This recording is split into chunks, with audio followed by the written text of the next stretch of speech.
off the phone with some people in Hawaii. One of them being my neighbor in Hawaii, and I got a bunch of stuff about Hawaii that I didn't realize happened.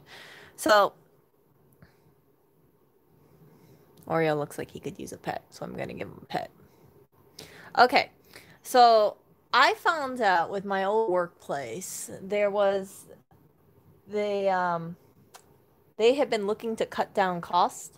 And this wasn't surprising to me because I always knew how that company was. It's one of the reasons why I invested in that stock specifically, because I thought to myself, if this company is such a freaking cheapskate, then they're always going to be cutting down costs. It's a good thing, right? It's a good thing if you're a shareholder. Now, when I had worked for that company, I remember they said something along the lines of 3% of all the money that they made from their members, right? Because this was a health insurance company, went to administrative costs. So 97% of it went back to paying for healthcare premiums. So with 3% administrative costs though, they were always thinking about cutting budget. This was one of the reasons why it's like they overloaded their employees so much with work. And I knew, after I left that company, like there is no way you can cut more fat out because you had people who were being overworked, being stretched way too thin, these insane metrics, okay? So can you imagine like a lot of the times like when I had to answer a call, there was only about 3 people in the freaking state that was designated to answer billing questions for this one insurance plan for Medicare plans. Crazy. You got something like 22,000 members, only 3 people can answer billing questions. But anyway, when I left the company, it's like I always thought like, okay, as a shareholder, this is really the company that you want to invest in because they're not doing any of this like spending. And this is one of the companies that I was looking into divesting in recently, but the stock prices is going up. It has a dividend, so I kept the stock along with Baba. Now, I found out from someone in Hawaii that there was their high school friend, and this guy, he always wore a dress shirt. I mean, he was dressed up to his job that paid him not too much money. I found out what his pay was. Let's just say it was very low in comparison to how he dressed up. I mean, he was very loyal to the company. He showed up, of course, always on time. He had worked there for a number of years and he was being overworked, but he felt so much loyalty to the company. It was a little disturbing to me.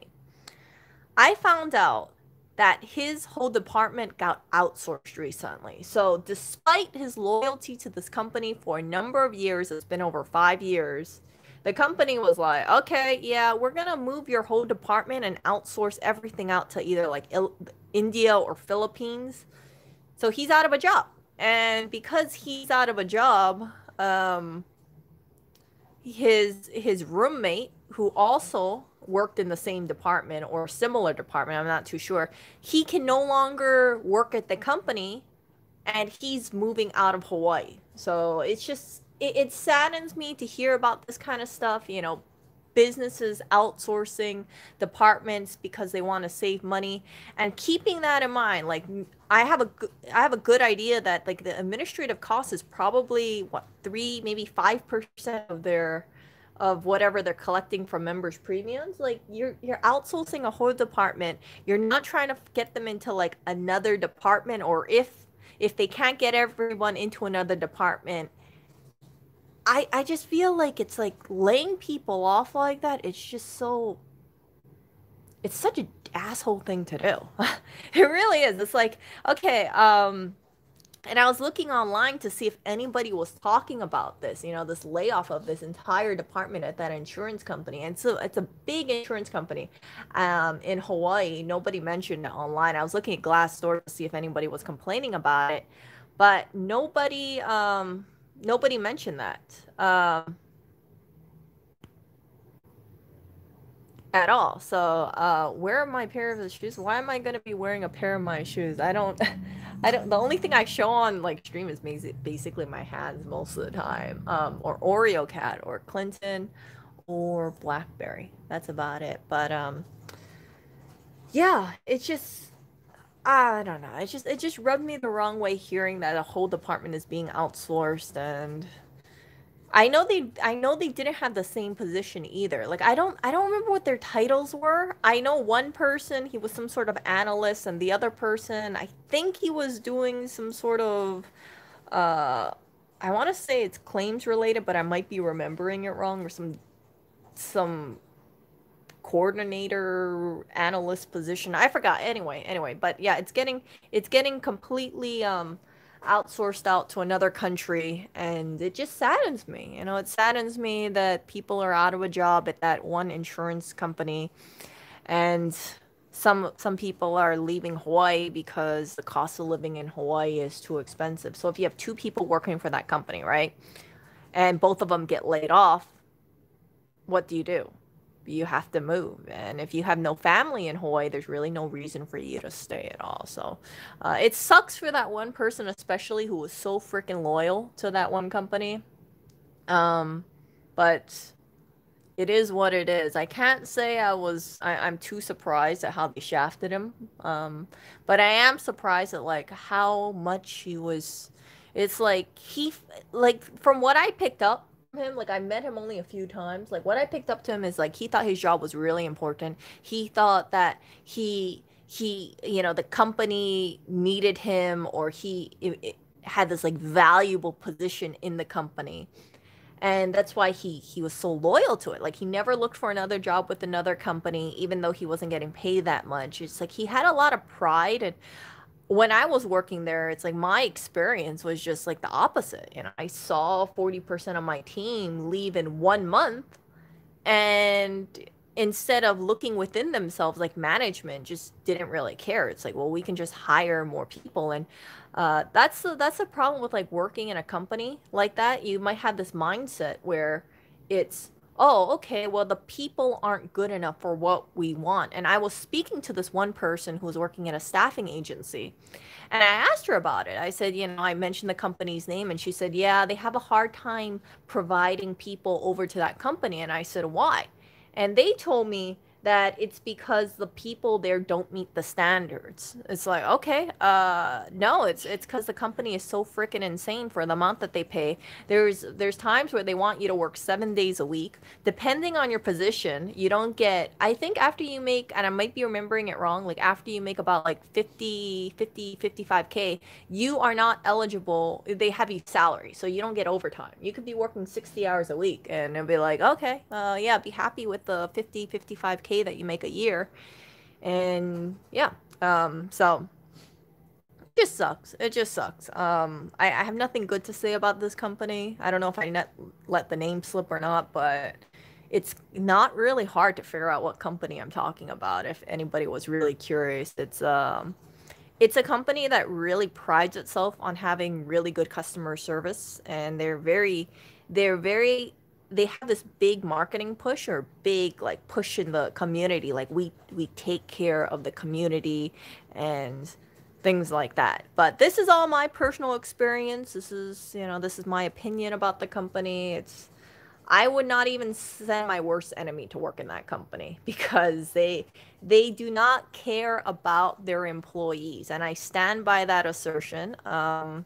If anybody is loyal to it, it's probably some sort of, I don't want to say like Stockholm syndrome, but it's like they don't think they can do better. And the people who do leave, who have self-respect, they do end up leaving, or they find out that they have health issues and they're forced to leave. I was reading one of the Glassdoor reviews about the company, and they said that they had met people who had to go seek therapy after working in the company because of how the environment is. And I'm like, yeah, that's not it's really something to be in a company where you consistently feel like the metrics it's insane.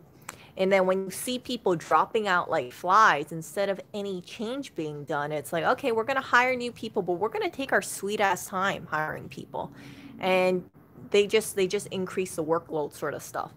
So yeah, I would highly advise any of you guys, if you guys are looking into getting a job, do not work at any health insurance company. That is my personal opinion. Like I would not recommend health insurance at all.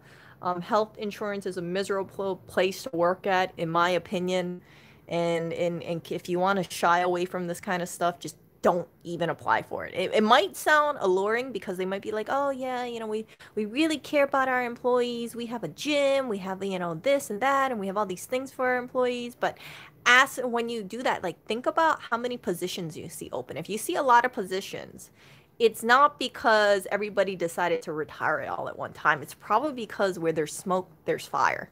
And for that company, I hear that they've put more things to make it seem more appealing to their employees. But I am also reading that their employees are so drained. It's like they don't really enjoy it. It's like, okay, great to have these perks. Great to have some kind of recreational room of sorts so you can de-stress. But how the hell do you enjoy it when you're so mentally like drained out, or you put all your work, you put all your energy and focus into a job, and then you find out they have no appreciation for you. Or when you do hit a goal, they're like, okay, it's great that you hit this really high goal. Okay, we're gonna give you more work to do. You see what I'm saying?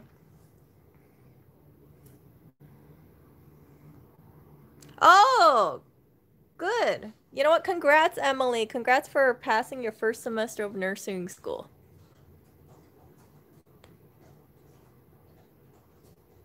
My mentor said leave a job after 3 years if you haven't gotten a promotion or raise. I would actually leave it sooner than that. I would say like 1 or 2 years. Because yeah, I mean like for a raise, I mean like yeah, I kind of think about like yearly raises. There's some jobs out there, people stay in it and they say, well, I know there's no raises and I know the pay is low, but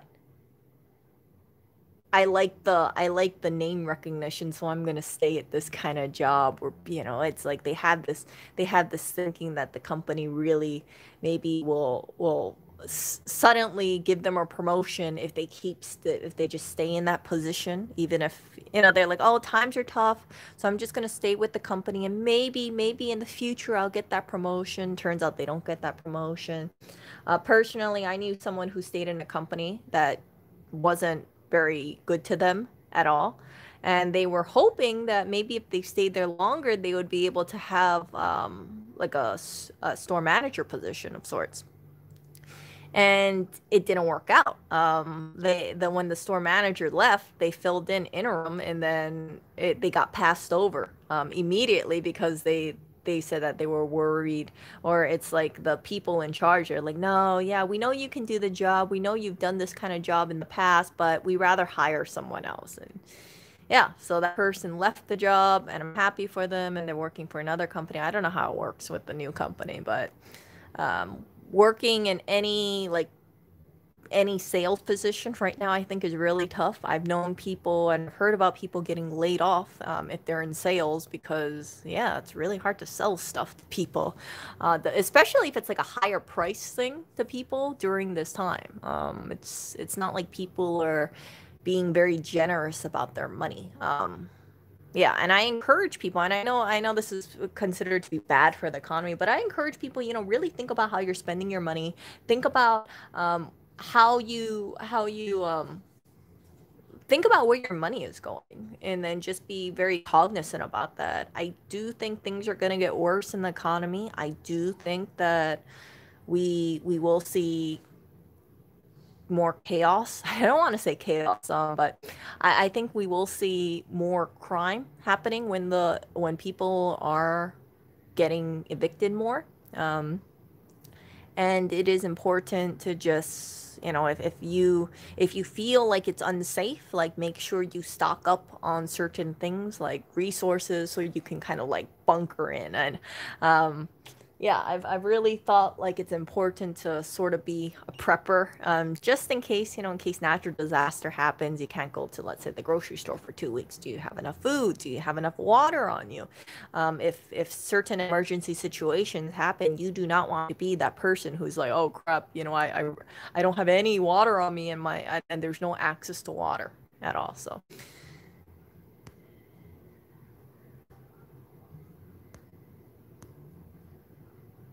Yeah, so let's see here. Vocal says, I work for a smaller company and they use that excuse not to give us sick time holiday pay. After 1 week of vacation, you get, and as long as you stay there, that's all you get. Oh, jeez, I got a promotion. I'm leaving because of poor work. Yeah, having work-life balance is really important. I've shared with you guys when I was working at that health insurance place. 5 months in, I wanted to quit that job, but people were telling me, they said, Erica, don't leave your job because if you leave your job and it's not been a year yet, it's going to look bad on you. It's going to look like you're not a good employee. And who wants to hire a person who's only stayed with a company for 5 months? And after about 5 months, it's like I didn't have direct deposit for like the longest time. I'd be getting my checks in the mail, but I would see my checks coming in, and I wouldn't be happy with it. I would just be like, okay, this is the number. It's high, but it's just like I just blanked out. It's like I didn't care about the money at all. My life was miserable. I was severely depressed. It's like my whole day was basically wake up, go to work, go home, and there were sometimes like I would immediately crash right after I came home because it's just like I'm just wiped out. And some periods of times when you have open enrollment, you guys, if you work for medical insurance, you'll understand. Health insurance, you guys will understand what I'm talking about. It's usually like I think October to the early December, so open enrollment. It's like hell on earth because you got all these applications coming in, you got all these things coming in, and you have to work 7 days a week. You don't have really much support, and it's like, do it, get everything done, make sure you abide by guidelines. And if you have people dropping out like flies, it becomes extremely miserable. And um, yeah, so it's very important to have work-life balance. After I quit that job, I worked for another company, and that company was amazing. I have nothing bad to say about that company. Like people were happy, they had requirements, but people treated each other with respect. People, listen to this. The place that I was working at previously, they made sure that they had enough people to do the job. It wasn't like looking to cut people or try to save money and sort of stuff like that. So when I was working at that health insurance company, we had a person who was a federal enrollment specialist. So they would handle plans. I forgot the name of it because it's been in quite some time, but there were federal plans that a person was handling. And then when this person decided they wanted to leave, instead of rehiring a federal specialist, a supervisor said, hey, I got an idea. We don't have to hire new people. We're just going to split that person's job among 3 people, and one of those people being me. So did I get a job? Did I get any pay increase? No. It was just part of the as additional duties as assigned sort of thing that you see on a resume. And if you have a problem with that, then it turns into, okay, well, if you have a problem with it, you can go and get another job.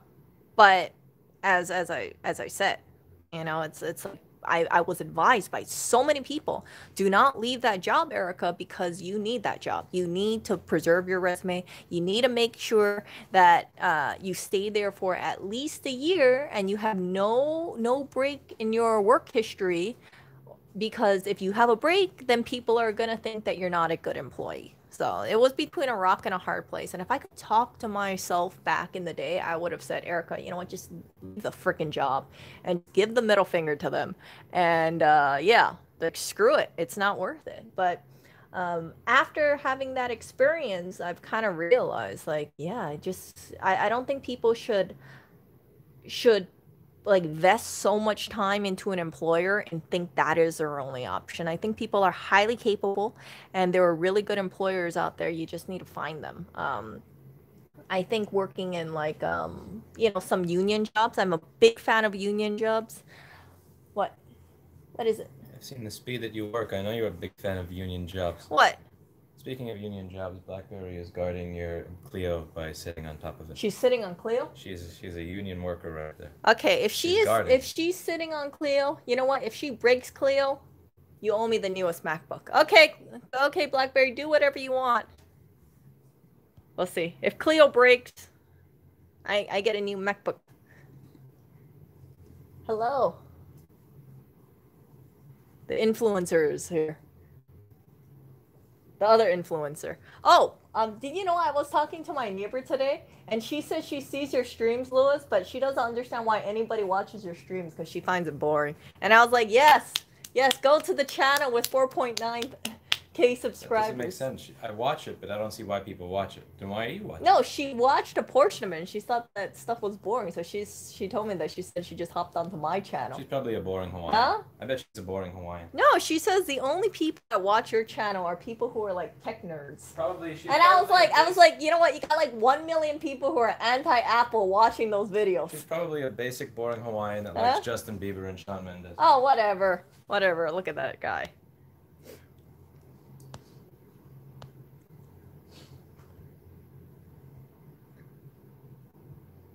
Let's see, where are we? You know, Emily, there is such a big demand for having nurses, and I think it's really wonderful that you're going to help so many people out. Especially, you know, people when they get into an accident, they need a nurse, or if they're psychologically not in a good place, they need a nurse. So, yeah, I wish you a lot of success in your journey to becoming a nurse, and I think you're going to be an amazing nurse.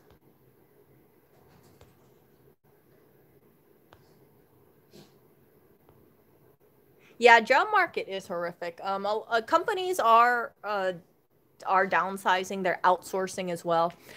So someone I know is working for the state of Hawaii, and I found out that there's a furlough going on, and I was like, what do you mean by furlough? And they said that they said that because of what's going on with the government in Hawaii, you know, Hawaii is so reliant on tourism. A lot of people have been out of work because, well, if people are not traveling to Hawaii, they're not spending money, they're not staying at the hotels. You got people who are like housekeepers being out of work. A lot of restaurants are closing as well.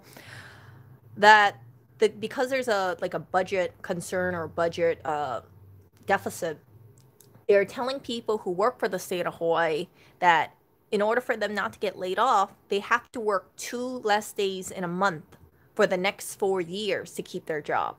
And I was thinking, like, okay, you know, that's not too bad, depending on what it is. It's like, what, less $400 less a month. But, you know, it just kind of tells me, like, geez, man, for the state to come to this thing, like, we need to hire people less to do less days a month just to make sure that it's sustainable. It makes me think, like, what's going to happen if this continues on for the next year or so. So not the best thing, but I'm happy that people are not getting laid off for the state of Hawaii.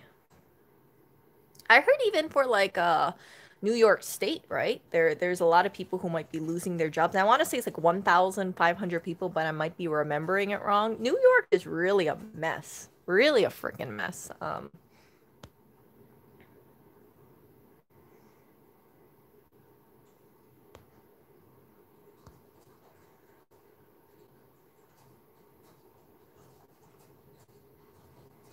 Hey Andre, Happy New Year to you too. Happy New Year to everybody in case you guys are coming in a little late.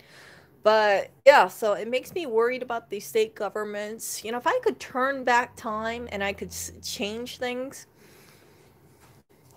I would I would recommend, you know, work for a union job. When the economy gets back or when people are rehiring, I would highly suggest to all of you guys, like, look for a union job. One thing about union jobs is that the people are happier. You get paid, in my opinion, a little bit more than if you weren't a union job. You don't have a weapon against your neck all the time.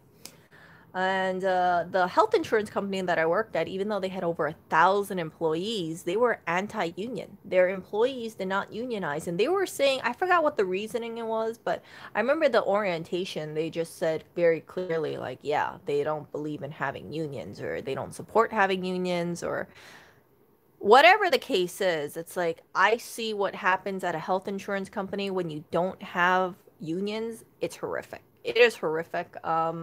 There was just so many, in my opinion, terrible things that happened in that company that I just I just feel bad for whoever's still working there. That was also the same company, you guys remember. I said I had this one coworker of mine. It's not a direct coworker, they were in a different department, but they were clinging on until they could retire, and unfortunately they had a health issue that I think they had a stroke or something that and led them to being blind, and they could not retire on time with full benefits. They passed away being they passed away bedridden, and they lost their vision. And part of it, in my opinion, is because of the sheer amount of stress that they had from that job. And I sometimes I think about them every so often. I feel sad about it because this person is like, even though they were under a tremendous amount of stress, and they told me, they said over the years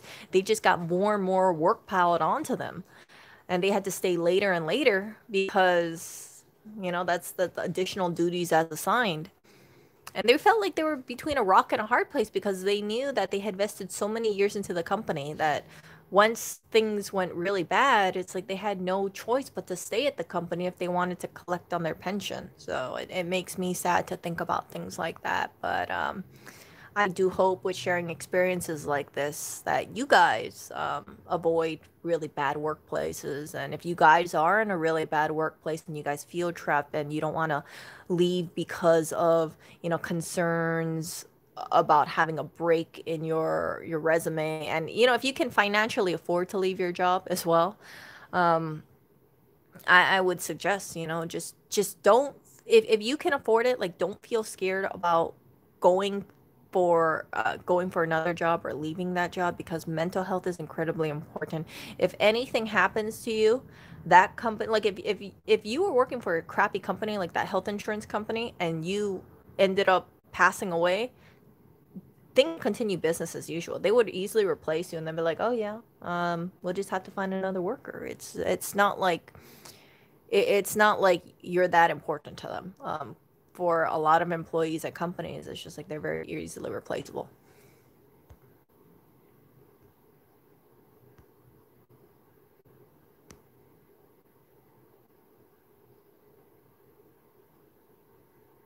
What's WFH? Dump jobs into working. Oh, dump working from home. Yeah.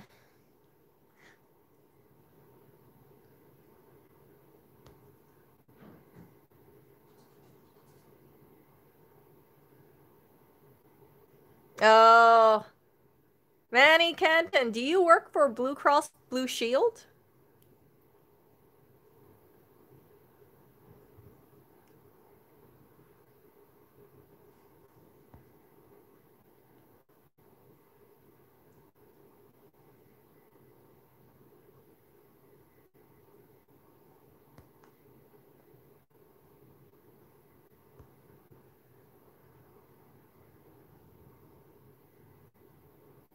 Hello, Bill. Okay, so you know what? I'm just gonna say it. The company that I worked for was also Anthem Blue Cross Blue Shield, and yeah, it was not good. And I can tell you this from not only sources, but also I worked there, and it was one of the most dark, depressing periods of my life. So, yeah, if just and that's one of the reasons why I invested in Anthem, because I thought, well, I know that they're not going to be spending too much money on their employees. I know they're going to get as much work as they can from their employees. However, the only downside is that if you squeeze your employees that much, right? you are there will be this really bad cycle of training and training employees, and then after you spend all those time investing into getting them on um, understanding the systems, then they leave, and then you have to deal with that. So a lot of the training that was done, of course you had some people training like a designated coach of sense, but I would say a good chunk of the training was actually done by my direct coworkers, and I had to train other people too. So there was no training manual put in place. I did try to make a training manual of sorts, like on post-its, and put exactly what the system, what exactly to do. Like if you go into, let's say, if you want to figure out how to do this, like click on this or click on this button and input over here. And I had spent a lot of time on that freaking book, but it sounds like it's I think maybe my old supervisor might have thrown it away in a fit of rage or so after I left. I don't know. My new supervisor was a complete scumbag, and if I remember correctly, I might be remembering it wrong, but they were from the mainland, and they had someone like they were the supervisor for like hundreds of people. And then moved over to Hawaii and they oversaw basically 14 people. And I remember thinking to myself, like, holy crap, this person is such a piece of crap. Like, I can't, yeah, it was just terrible. So the person was like completely out of touch with, I don't know how long they last in the company. I do know that they've already left the company. But yeah, it's just one of those things. Like it was basically like a slave driving factory.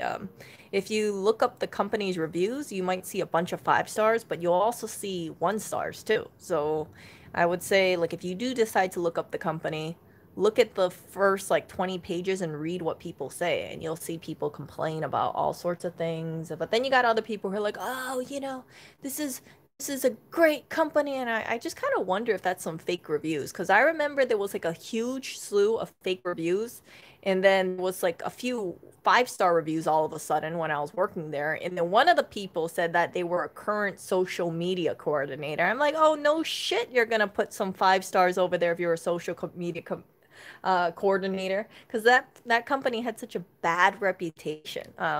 If like it's not bad reputation for how they are to members, but if you work there and you're an employee, it's just a piece of crap. It's just like I remember I was speaking to my orthodontist about it, and my orthodontist was like, "Yeah, that's not a good place to work at."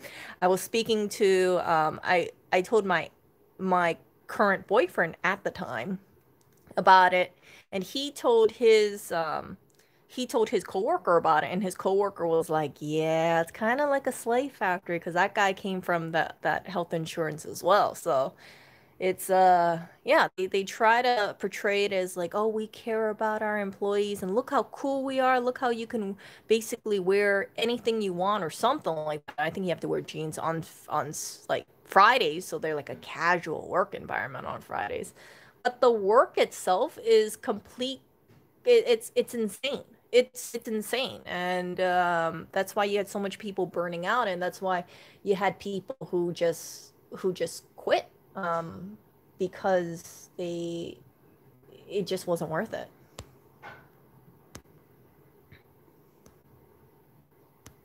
So yeah. So you guys can probably easily deduce what I'm talking about, but just don't work at health insurance companies. Just save yourself any headache. I can't speak for all health insurance company, but I imagine if one is like that, probably another one is like that as well. So stay away. Stay away. Work for another um, company instead. So I'm disappointed that they outsourced the whole department, and it's like I guess they couldn't fit them all into another department. And it saddens me, like I said, that this one guy, he spent years being loyal to the company, thinking that he was a valuable asset, and he got laid off. I don't think they tried to put him into another department because if they did, I'm sure he would have jumped at the opportunity to work for another department.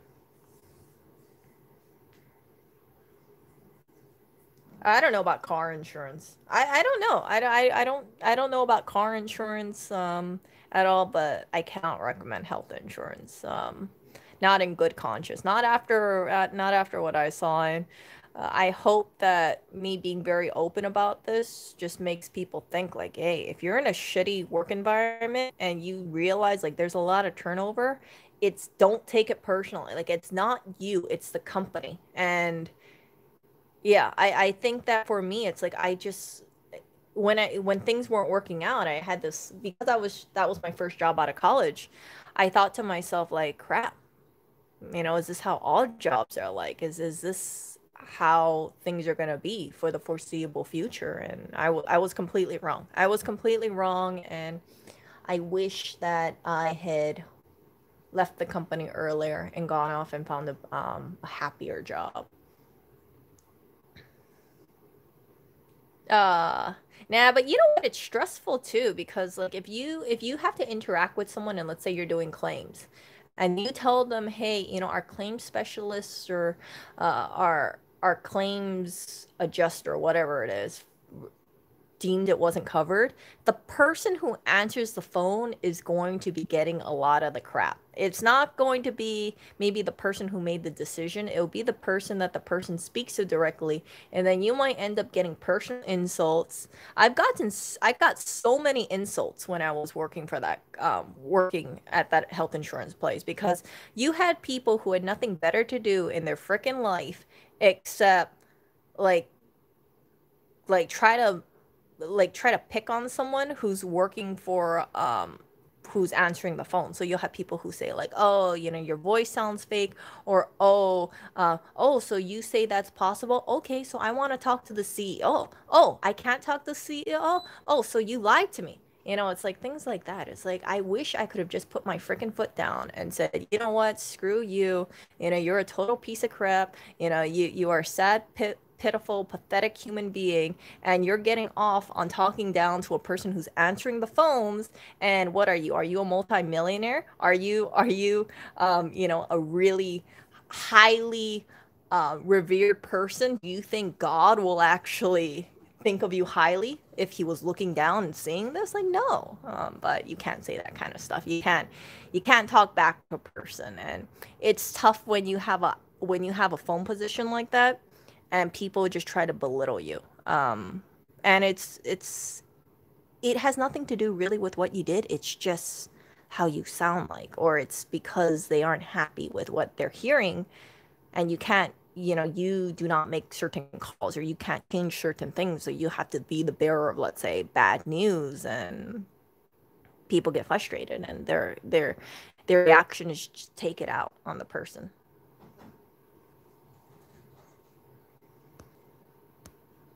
So I feel bad for, you know, people who have to deal with, let's say, I feel bad for like people who have to deal with like angry people and like customer service positions. I personally would not feel comfortable ever doing a customer service position where it's like I don't make the decisions. I have to be the bearer of bad news possibly, or I have to do certain things. And just, you know, just tell them like what policy is, because like if you can't give them any wiggle room and they're pissed off, yeah, it's yeah, you tell them like it is what it is. So for instance, right, it's for instance, like you might have someone who calls in and they will just like scream at you because they had to wait on phone for a long time, and it's like it's not your problem that they had to wait on the phone. It's like actually a staffing issue, right? I've shared with you guys with like the Obama plan slash the what was it called, the Obama plan slash there's a, I forgot what the name of it is, the specific name for it is Affordable Care Act, was that it? When they rolled out a lot of those new plans, it caused a huge cluster F in on the phone system, and this company just treated it so badly. They they just thought like, hey, we're just gonna have a voice record. We're gonna have a voice recorder so people can leave messages and they'll be getting a call back. But they didn't really adequate staff that, so these people will be getting a call back 2 weeks later. And if you call 2 weeks later back to them and say, hey, you know, I'm calling from so and so because, you know, we noticed that you left a voice message, some people will be pissed off. Or they'll be like, oh, so finally you're calling me back. Like, what the hell took so long? I called you back and I waited in line for 2 hours. Why does it take so long?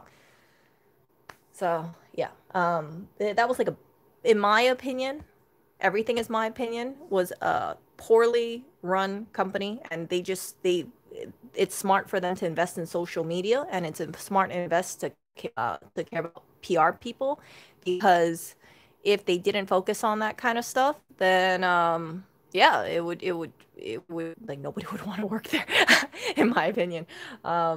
It's just like when you talk to people and you bring up that company's name, it'd be like, oh yeah, don't work there. Don't work there. I heard terrible things about there. And after I left that job, I told every single person that I knew to not work at that company. So if you and that's the other thing too. If you have a company on a freaking small island and you don't treat your employees very well, or it's a high stress environment, word can travel very, very fast. Even if you live on a small little island in the middle of the Pacific Ocean, because people are very close knit, and a person knows another person knows another person, And I have told people, countless of people, I said, you know, they're telling me they're looking for jobs, and I would tell them, like, whatever you do not work at blah, blah, blah. And they're like, really? But blah, blah, blah sounds like a good company. I'm like, no, no, no, no, no.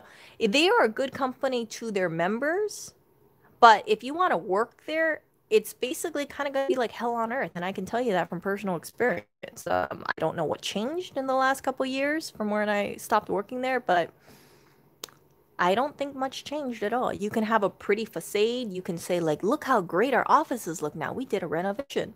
But that doesn't change the workload. You see what I'm saying? That doesn't change management. And I think that sometimes companies in a desperate plea to make themselves have a squeaky little image, like we care about our employees. They go through all these things, these superficial things, trying to make things look prettier on the outside. But when they fail to change things on the inside, then it doesn't stop people from leaving that company. And to those people who did leave that company, you know, from the ones that I know, they're off in better places now. They don't have to deal with hearing their coworkers cry. I've seen several of my coworkers cry on the job because what management would tell them, the stress that they were under, how deadlines were just, you know, it's just stacked on stacked on stacked on stacked. And like I said, if you hit one goal, it would be like, okay, great, you hit that goal. We're gonna give you more work because we know you can handle it. We know you can handle it more. So eventually the employee will have burnout, and when the employee has burnout, instead of saying like, hey, maybe we're packing too much work on an employee, they're gonna think, we need to find better employees. Yeah, why? You know, it's just hard for us to find employees that will match the caliber that we're looking for. But the people that I know that left that company, I have nothing bad to say about most of them. Most of them, a huge majority of them, I have nothing bad to say because they were hardworking, they focused, they put their all into that job, and I think in management's eyes, it was just like, oh, they didn't meet our expectations. Yeah. So, one person I know, she left the company and she became a program director of some sorts, and she looked like she was in a really good place, and I was really happy for her.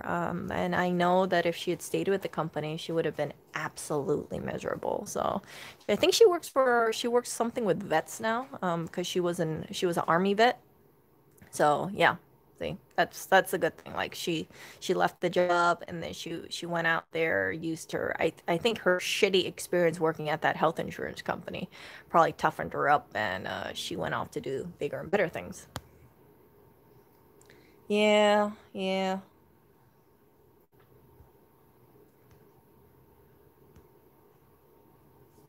So yeah, that's the thing. I don't know what how the economy is gonna be in the next few years, but I do hope for that one company that I used to work at. I do hope people walk off the job. I do hope that people strike. I do hope that people unionize if possible and say, "Screw you! You're not treating us right.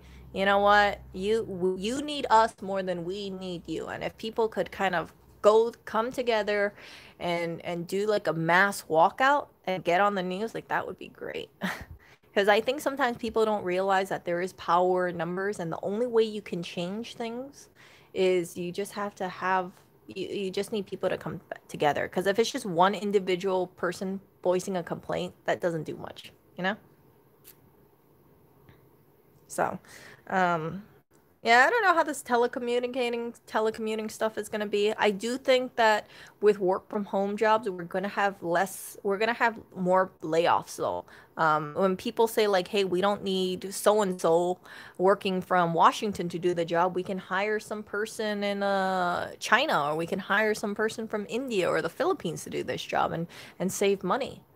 That's the only downside about telecommuting, because there are people who will do the job for less money, and if you stretch it among several people, yeah.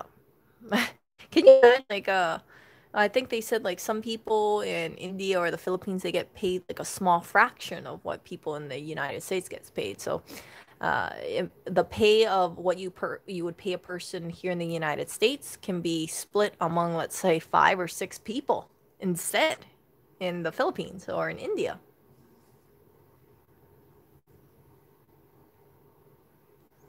So I think that we will see more outsourcing. I really do believe that. Especially as people get more comfortable with telecommuting, they're gonna say, "Well, we don't want to pay so and so $80,000 a year to do the job.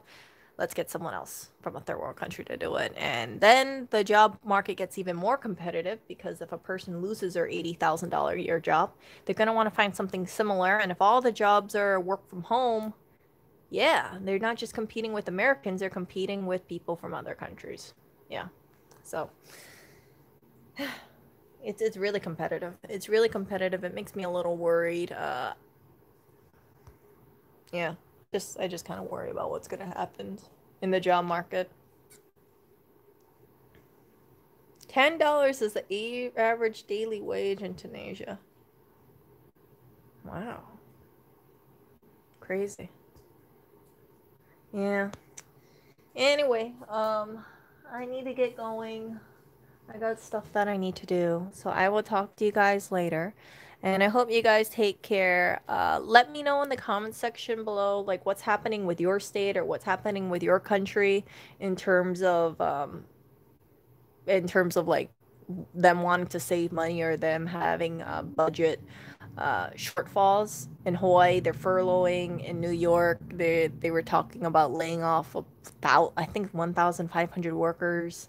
Um, a lot of the health insurance company that I used to work at, they are outsourcing, and I'm sure that more companies will be tempted to outsource into other countries outside of the United States. Yeah, so yeah, it's just it makes me worried about 2021. Even if the lockdown stuff and the restrictions lift up, I worry about people because if companies get comfortable with the work at home sort of stuff, oh my goodness. If companies get comfortable with the work at home stuff and they say, well, yeah, we can just outsource and we if we can outsource it to one of our employees, then it shouldn't be that difficult outsourcing it to a person in a third world country. What's going to happen to American jobs? This is actually the stuff that I remember hearing about when I was in college. I went to business school. People they always said like, yeah, the people in China, the people in India, they're just they are they're taking, they are going to make a sizable debt in American jobs. It's just a matter of time. When conditions are right, then you're going to have more people getting laid off in favor of that if people can telecommute from work. And now with the situation, it's like, yeah, people want to work from home. People want to have that kind of stuff. So, um, yeah. And yeah.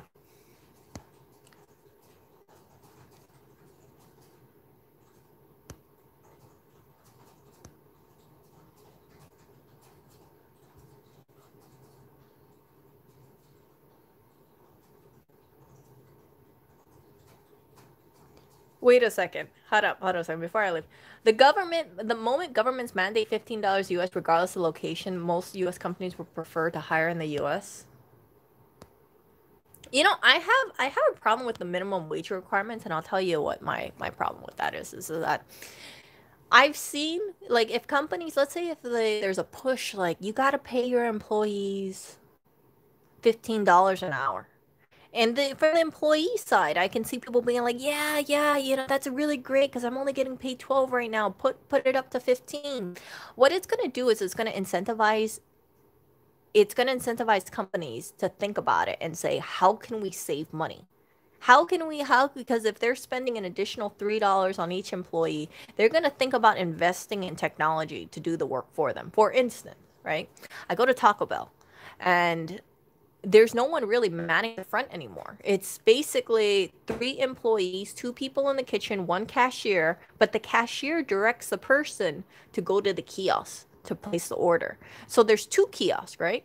So those two kiosks serve as basically two cashiers that would basically make $15 an hour. And I don't know what the yearly pay for $15 an hour is, whatever the base salary is for that, but, or what the salary for that is yearly.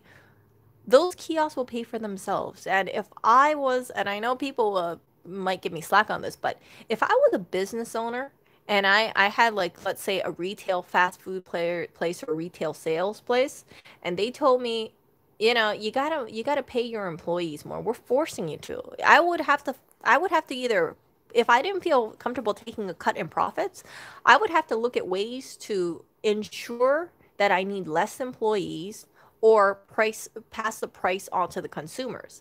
Now, with what's going on in the economy, people are not really not do not want to really pay an increased amount for the prices for the stuff that they buy. So, the solution would be do with less employees, have some sort of checkout thing or automated thing that can serve as an employee instead of paying for an employee. I think that Amazon, they had that one store where you just kind of walk in and it automatically does stuff for you or something like that. You don't need to have a cashier. I forgot what the name of that is, but yeah, like stuff like that. I don't know if how popular that will be in the future. But I do think that stores will be very, very tempted to do that kind of stuff. Like, can you imagine if you had a clothing store and you can just have one person maybe check out or be it where the dressing rooms are. And other than that, it's like, yeah, you don't have to have a cashier. Or you just have you have a person who just or the manager doing returns and that's it. Actually, you don't even have that many people doing returns at a store, I imagine. Or yeah, you could just hire people to do returns and stock and deal with like putting stuff away and doing returns and yeah, like they press a button and they're like, "Hey, I have a return. Someone come over here." Okay, we'll send the worker over to you. Yeah, so you would save a lot of money. But I don't know how much like a system like that would be. I think that if more people utilize or more companies utilize that kind of stuff, there could be a cost savings. Like if you something like a Walmart, if they really don't want to pay their employees very well.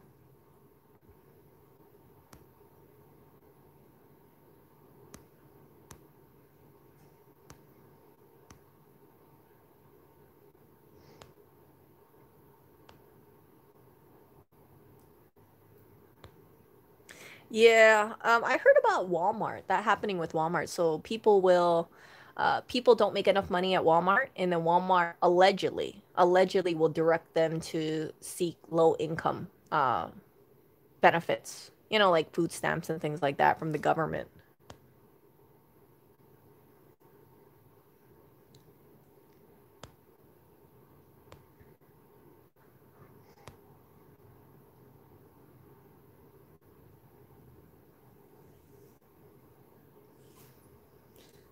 So yeah, I think that we are on a trajectory that stores will, uh, and this has been going on for a long time, right? If you force stores to hire people at a specific price point, they're just gonna use their business some kind of business consultant to walk in and say, well, how can we save money? What positions can we get rid of? Can we, instead of, let's say, paying someone out hourly for this position, can we outsource it instead? And or what kind of scanning system or price checker can we do to make sure that we hire less and less people?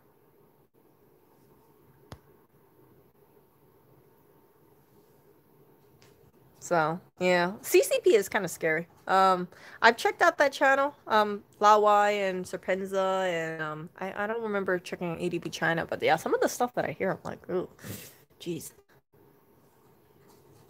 But I've only seen like a few videos from there. I haven't seen like a lot of that stuff. Some dark times, possibly in 2021. We're gonna see more layoffs. I stick with that. We're gonna see more people getting furloughed, and it is important to save your money, stretch your resources. Just being honest here. Repair things instead of buying things new, and yeah, save electricity, that kind of thing.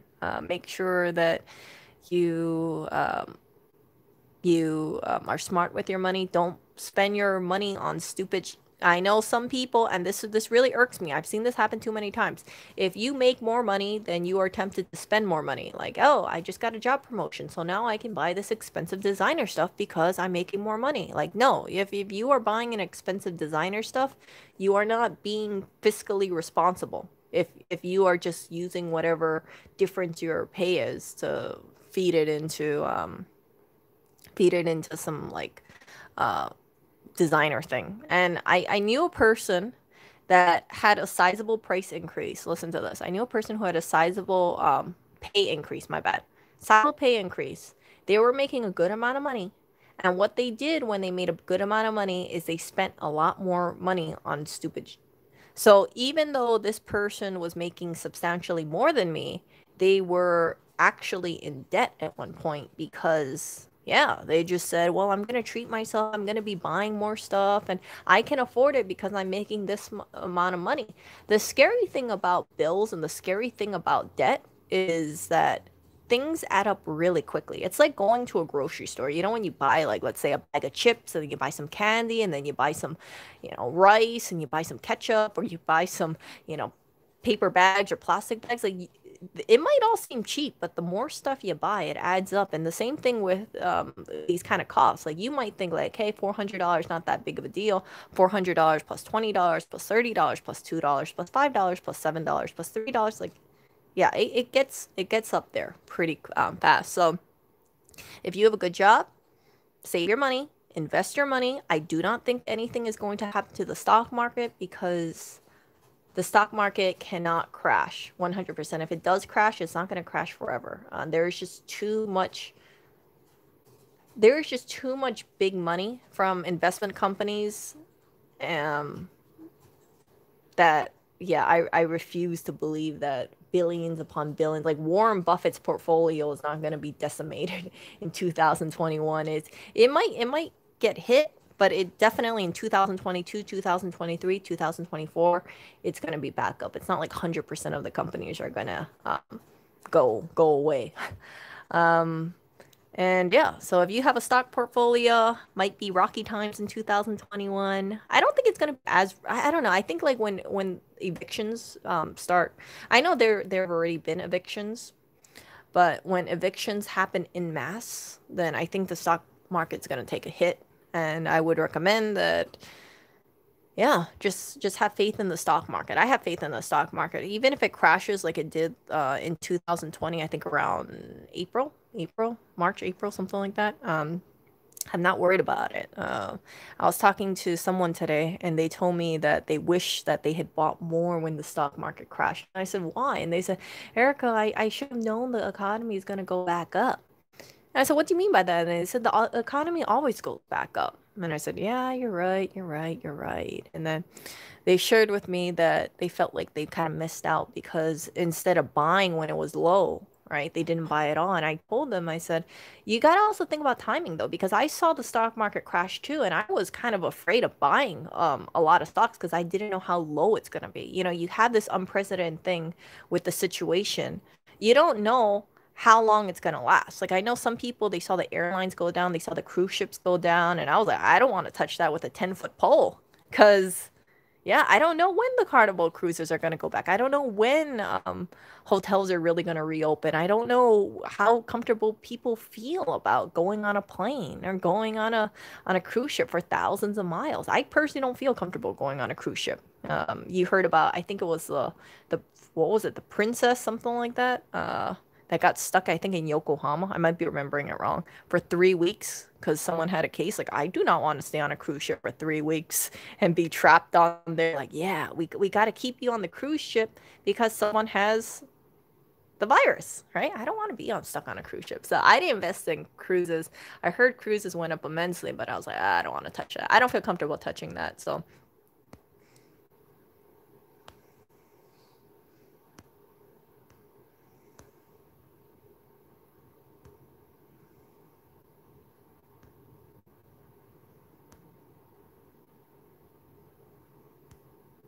oh, a cinna, like cinnamon.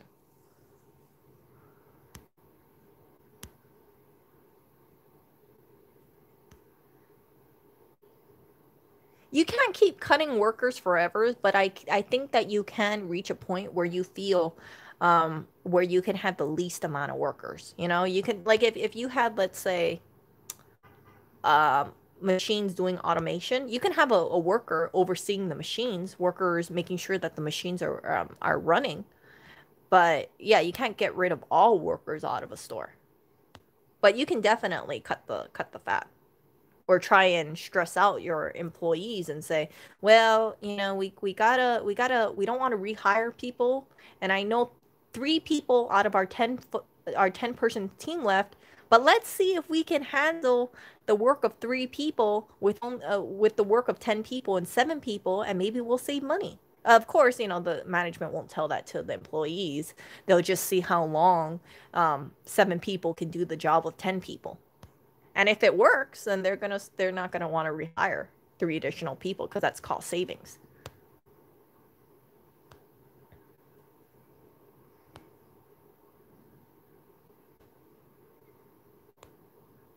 When evictions happen in Moss, where will all the homeless go? This is when you're gonna get riots. See, that is a good question. Um, I think that that is a concern of mine too. Like, it depends how many people end up on the streets. You're gonna have a lot of people who go live back with their parents, like board up with their friends, live with their relatives, live with their grandparents, that kind of stuff. So you're gonna have like hidden homelessness in that sense, right? You're not gonna have the full account. I think you will have people end up on the streets, but as far as how many people will end up, let's say in New York, I don't know.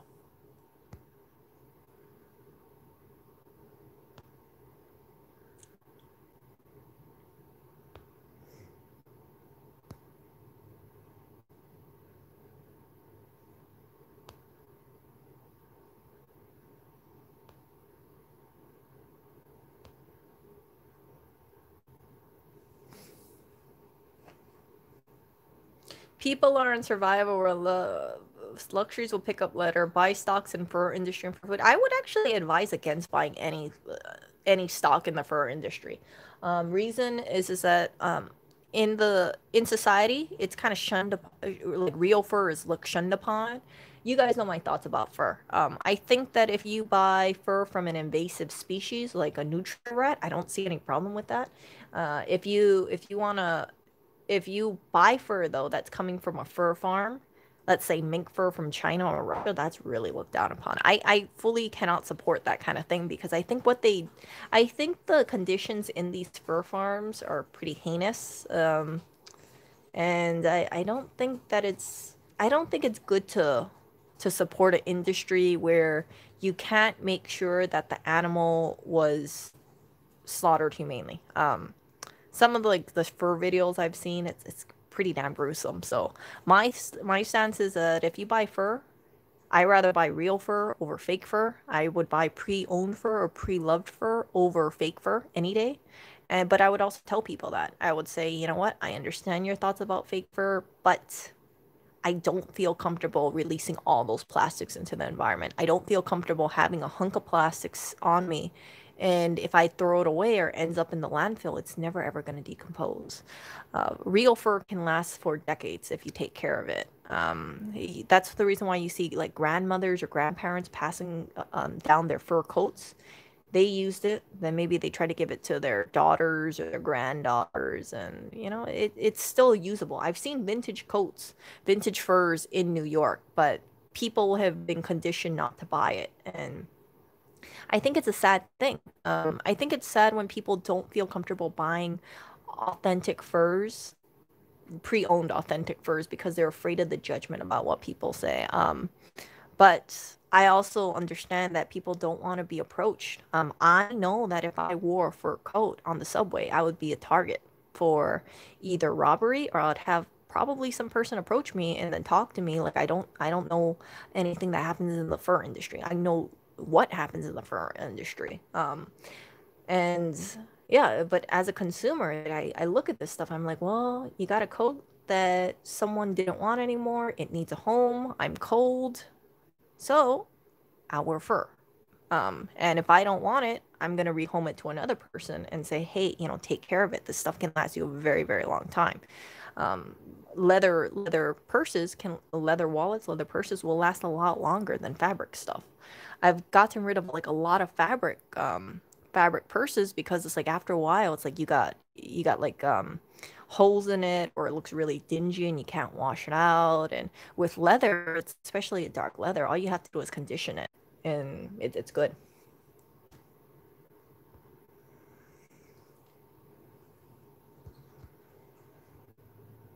So I would not agree with buying any fur. I don't know what the fur stock would be, but you got people who are like anti-fur. You got people who are just, I want to say, I understand the thing about animal ethics, but I think part of it is like misguided. It's like you turn your back on what people had used for thousands of years, centuries, hundreds of years, thousands of years, maybe millions of years to keep themselves warm.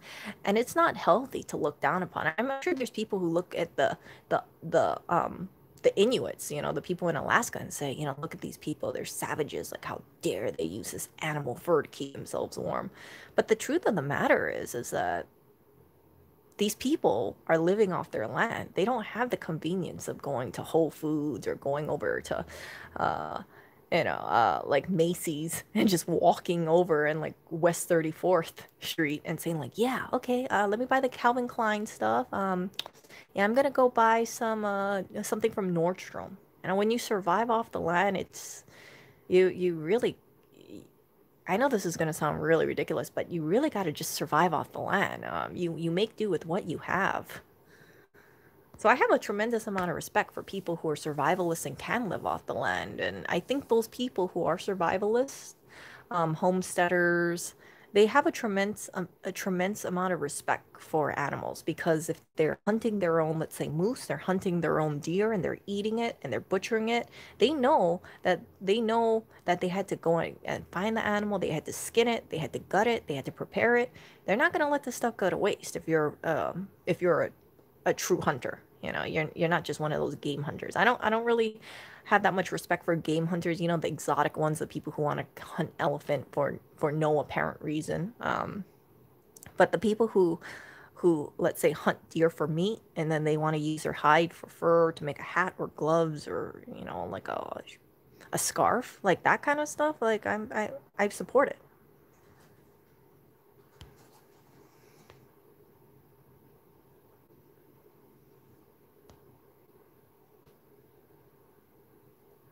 Yeah, yeah, yeah. I don't agree with the clubbing of baby seals either.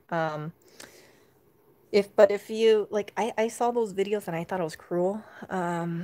There's like certain things that I won't eat. I won't eat foie gras, for instance, foie gras. The fattened duck liver, the ones that they force feed the ducks. I refuse to eat it. So I have no problem eating duck, but I will not buy any of those things, because I think, you're shoving something down a duck's throat, and then you're fattening up their liver. And there's certain ducks that actually explode from that force feeding. You can look it up, the images online. So I personally have made that choice. Like, it's like I'm not eating any of that stuff unless it's offered to me. Then I'll try it, but I will not buy it myself.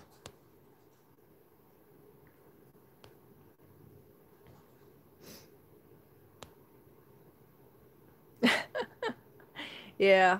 I fully believe that if you are a meat eater, you should be comfortable with hunting your own meat. You should be fine with it, because I think sometimes, like, when people who live in urban areas, they have this disconnect, right? And it's easy for them to look down upon others and be like, oh, why doesn't this person like just not eat meat? Like, why don't they just like eat vegetables? I'm like, well, if you live in Alaska, what the hell are you growing? You're not growing bananas in Alaska. It's heavily reliant on transportation, and it's heavily reliant on food being shipped across the world. Like acai bowls, where the hell am I gonna get acai in New York besides getting it shipped over from like the Amazon rainforest? So for the people who do, try to minimize their environmental impact, and they're like hunting, let's say, deer, or they're hunting rabbit, or they're eating like Asian carp. I know that's definitely an invasive species. I have no problem with it. I wouldn't mind hunting. I wouldn't mind hunting nutria rat myself. I would not mind hunting Asian carp.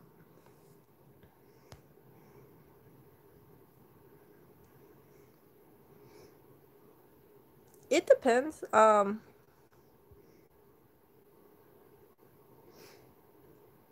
By the sad thing about buying pre-owned fur is that by buying it, you increase retail sale value, incentivize to buy brand new fur.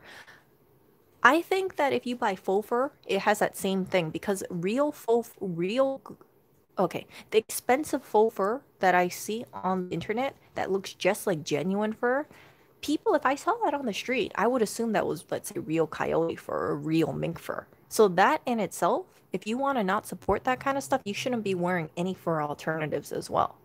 No of this like shaggy faux fur stuff. And I have a few fur faux fur items inside of the closet. And for me, I'm like, every time I see it, I'm like, yeah, maybe someone out there is gonna think like, maybe it's real. And then they might think like, oh, okay, well, maybe I should buy a real fur coat or a real fur jacket. But my whole thing is that I strongly encourage people to just buy pre-owned real stuff, not none of this acrylic polyester stuff. And then the full fur stuff, at least from some of the vests that I have, they don't insulate for beams at all. It's just like a style thing.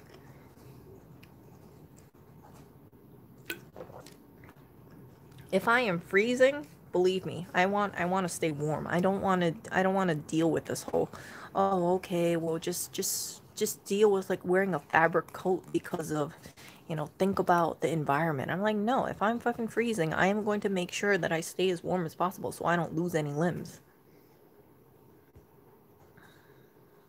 No, I only speak English. So if you guys have any animal product stuff, leather, down feathers, furs, make sure you take care of it. For me, I strongly believe in taking care of those items. I've recommended leather conditioners to you guys, um, because I have this like I acknowledge that it's an animal product and I want to make those items last for years or decades if I can. It's not just like, oh, okay, Erica just bought this and then next year she's gonna throw it away to buy another thing. No, I want my stuff to last for many years and I want it to stand the test of time so that way I don't have to consume more stuff. If I have something that's durable, I see it as cost saving, I see it as very insulating, and it's not being destructive to the environment because as consumers there's a lot of consumerism going on and I see all this stuff getting tossed out in New York and it's just like without a second thought it's like okay, yeah, I don't need it, I'm just going to buy something new. I don't need this full fur jacket, I'm just going to buy something new.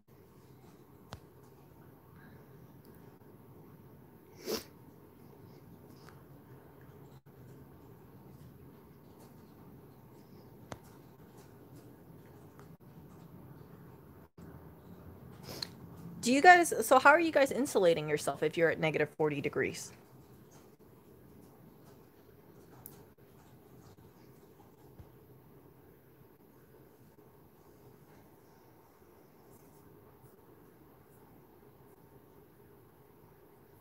You have to be using either something like feathers, fur, or some kind of polyester, or some sort of like Primaloft thing, where it's a synthetic.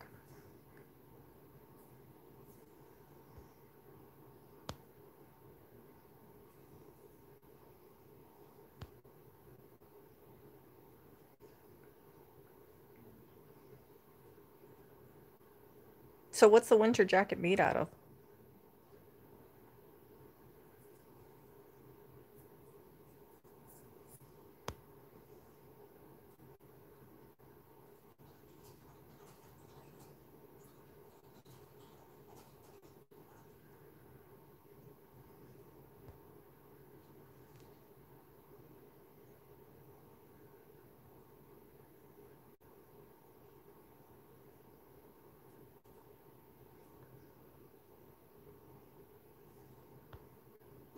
Yeah, probably synthetics, yeah. Yeah, I don't want to wear synthetic. I don't want to buy too many synthetics. Like even my clothes, like I looked really closely at some of my clothes. I'm like, frick, a lot of this stuff has so much freaking plastic in it. So if it's something like insulating, then I'd rather just wear something that's keeps me warm. I don't like wearing multiple layers. I'll wear like let's say a jacket with like a thin shirt underneath or thin piece of clothing underneath, but it's not like layers and layers and layers and layers. I'll wear gloves, of course, but it's like I don't want to really kind of like be too layered up because it's kind of restrictive. And then I can definitely feel like a difference for me personally, if I have like a cotton like winter jacket versus something with like down feathers in there or fur. But I haven't worn my fur jacket out this holiday season because yeah, I don't want to get attacked because we're in New York. Hey, what's up? You're gonna get attacked anyway. What? Am I gonna get attacked? You're What? gonna get attacked anyway. What? No. What? You're gonna get attacked. What? Why am I getting attacked? You're gonna get attacked. What? Hey, what are you doing? Where are you taking me? Where are you taking me? I'm gonna put you in front of the camera. Why? I'm gonna put you in front of the camera. Why? Do people want to see Erica in front of the camera? Why? 1, What? No. 2, No. 3. Ah! What? Ah! Whoa! You are heavier than I thought. No, you only put me half side on the bed. Yeah, I didn't know it would take that much strength to get you up. I didn't realize Somebody's that. been eating too much beef. Holy shit. Beef? What? What a beefcake. Oh, whatever.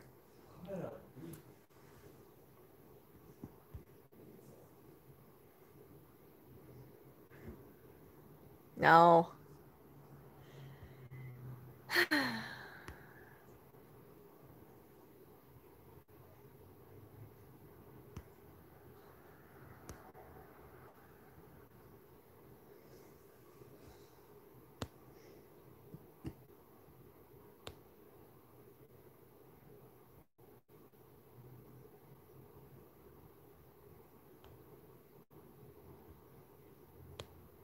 Oh. Yeah, I think Lewis wants to do his stream or something. Who knows? Who knows? But yeah, so let's see. Yeah, I don't know. I don't know when times are gonna change, but what is it? Are you gonna make your phone call? See. Okay. I'm gonna talk to you guys later. Lewis has to make a phone call. No, stay on the stream or else you're gonna mother me. Huh? Stay on the stream. No, I don't want people I'll to do hear it in the closet, but if you end your stream, you're gonna listen in on the call and do that whole sign language that drives me No, crazy. I'm not gonna do anything. I know, but you always say that. Yeah, but I don't want people to hear the conversation. They can't. I'll be in the closet. I'm pretty sure they could hear it. They can't from the closet. Okay. Okay. So I guess Lewis is gonna do his own little phone call about stuff. He has to make a call about something, and what he's referring to in mothering is this. So sometimes like he will tell me something and I'll give him my opinion about it because it's like, if you have a problem, I just want to give you my thoughts about it, and I want to make sure that I like, for me, I'm that kind of person. Like if something, like if I have a something that is on my mind, I want to hear as many opinions as I can, or think out all the opinions as I can, so that way you don't do anything brash or you don't do anything, um, you jump the gun too quickly. And so that's the reason why I'm like, when he tells me about certain things on his mind, it's I tell him about what I think he should do, or I just tell him like, hey, maybe instead of acting this way or do what you want to do, your knee jerk reaction, you should take a step back and handle it another way. So, well, for instance, right, with the what was it? With the new store, right? The new store. I don't know if you guys picked up on this, but I wasn't in New York when he signed the lease. And I told him, I said, I think you're rushing into it. I think you should wait until like maybe like January to do this stuff. So when he was doing a lot of this stuff, I wasn't on the island. I was in Hawaii. And he was telling me, he said, "Oh, Erica, it's a really good price." And I said, just wait. You don't need to rush on this kind of stuff. But he makes his own decisions, and he did what he did, and he wanted to end the lease, and then through Christmas, right? through Christmas you had Eugene working on this stuff. And I was thinking to myself like, hey, you signed the lease before Christmas. So if you want to hire someone, you're going to want them to work towards Christmas. Like, but anyway, he made his decision, and it can be construed as like I'm mothering, but it's like I see it as no, I'm giving you my 2 cents because maybe you need to have that one person who's not going to be all like, yeah, yeah, yeah, I agree with you. Yeah, yeah, yeah, I agree. Like I want to be the counterbalance to it. Like sometimes he'll have ideas and I think it's completely great and I'll be like, yeah, I think this is amazing. But then there's other times where it's like I will voice like concerns about it, and I'm not going to be too specific about certain things, but like I'll voice concerns about it and I'll say, hey, I think that you see things this way, but I want to tell you that I'm actually worried about this and this and this, and I think that this can happen, and you need to be a little bit you need to be more cognizant about certain issues, right? So, for instance, right, I I I advocate, and he can see me, he can say that in certain ways like I'm evil, but I always tell him, I said, my the most important thing to me is that I want to make sure that your company lasts for a really long time, and I want to make sure that you are in a good headspace. So if I feel like anything might possibly stress him out, or there might be like more negatives than positives, or if I see any negatives, I feel like I have this duty to tell him this kind of stuff, right? Like, hey, you know, I know you want to go with this, but let me just tell you that I have concerns about this, this, and this. And even if you don't act on it, I want you to know about it, or I think you should handle something a certain way instead of just being all like, yeah, I'm just gonna do it this way. Because if how you handle a certain situation is incredibly important. You cannot just like, if you're mad at someone, for instance, you cannot just punch them, right? You want to figure out like what like like why did a certain thing happen? What made them do certain things? Like um let's say you got into a disagreement with someone and then they decided to punch you, right? Let's just say that, right? And then it's you want to understand like a person's train of thought for in that situation, not just like lash out at them, like what causes them to be, let's say, prone to violence instead of working things out logically. So that's the way I think about certain things. And yeah, so I had that kind of thinking about that.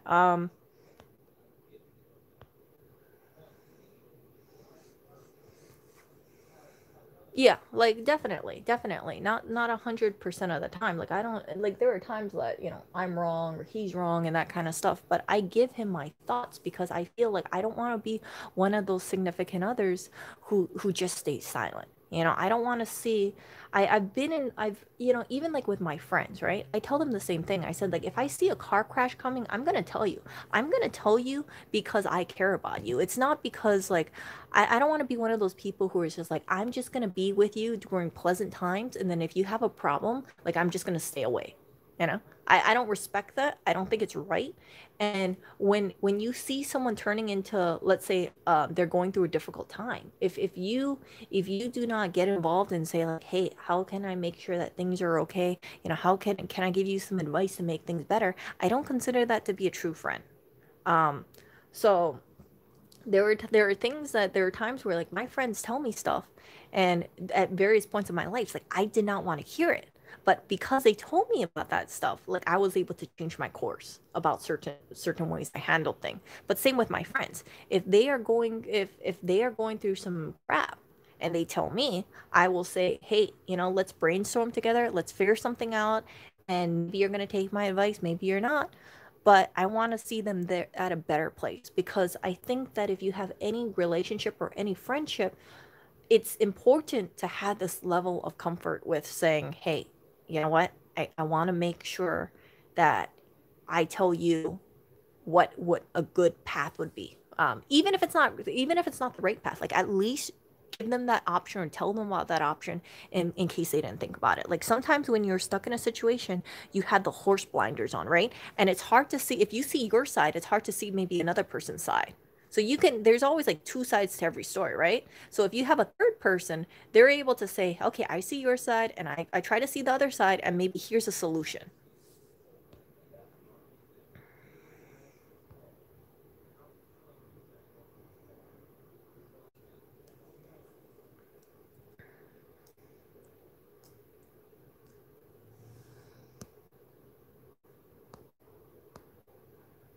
So I always try to figure out like I always try to see like different sides of things, and I try to put myself in another person's shoes. So if I see something, let's say someone's having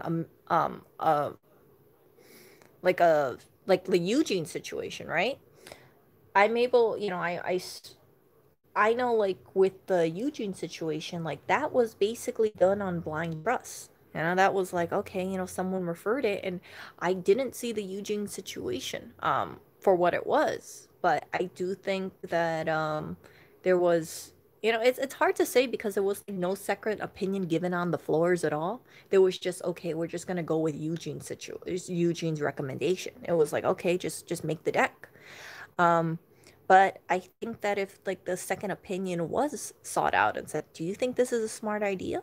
Do you think this is really the way it should have gone about?" Then maybe things would have been stopped. I wasn't privy to like the whole deck situation. I didn't, I was like, okay, I'm just gonna kind of stay out of it because the decision was made to go forward with the deck.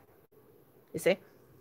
So, yeah, but if people who were more knowledgeable than me saw what was going on, right? They could have said, "Hey, is that really smart? Do you want to seek out another opinion?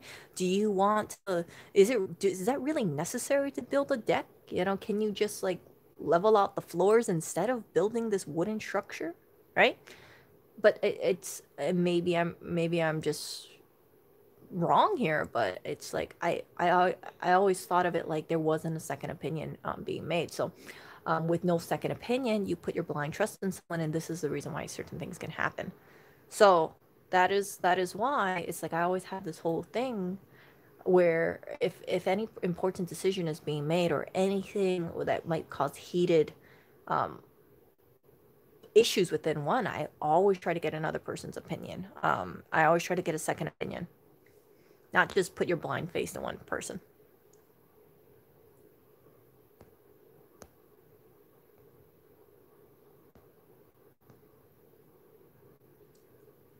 So I know with the Eugene situation, right, the contractor thing, I hope that you guys learned that, yeah, it's very, very important to get a second opinion. And in my opinion, don't rush into things. Because sometimes if you rush into things and you make this like, okay, I know I want to get it done by this time, and you don't exhaust every single option or you don't get a bunch of opinions, you might end up with the Eugene situation. Lewis and I picked up that, hey, for instance, right, you don't want to get a brand new prefabricated house because you don't know if Eugene worked on it. You see?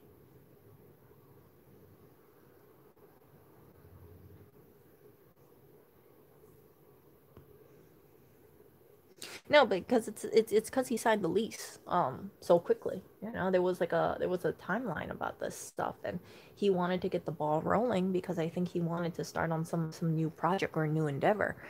But yeah, I never saw the new store. I walked into the store the first day that they were building that deck. The Eugene deck. So I never saw the space previous to that. And yeah, it's like I don't want to insert myself too much in certain situations, but with that one, I think back and I just think back and I said, man, I wish I got a little bit more involved in that. But I figured, okay, just just in that situation, I was like, okay, I said my piece. I had a hands-off approach for the whole thing, but I do remember, saying like, can you please hold off on it? And yeah,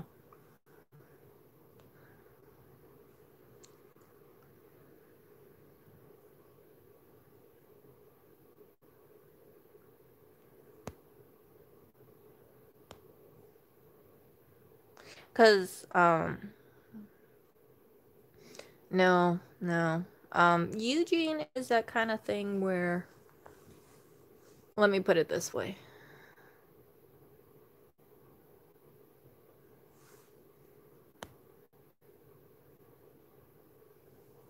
Yeah, so like per the price of the square foot for the old store, um he was paying more money. I think the new store was uh cheaper and it was at a better location, but I just like he wanted to just like have Eugene start right away and just work on the thing. But my concern is like, you know, with those kind of moves, it takes up a lot of time, it takes up a lot of resources, and you know, are you completely on board with Eugene's plan? You know, looking back, I know some of you guys were thinking like, why the hell would you build a deck, right? Oh, with the deck?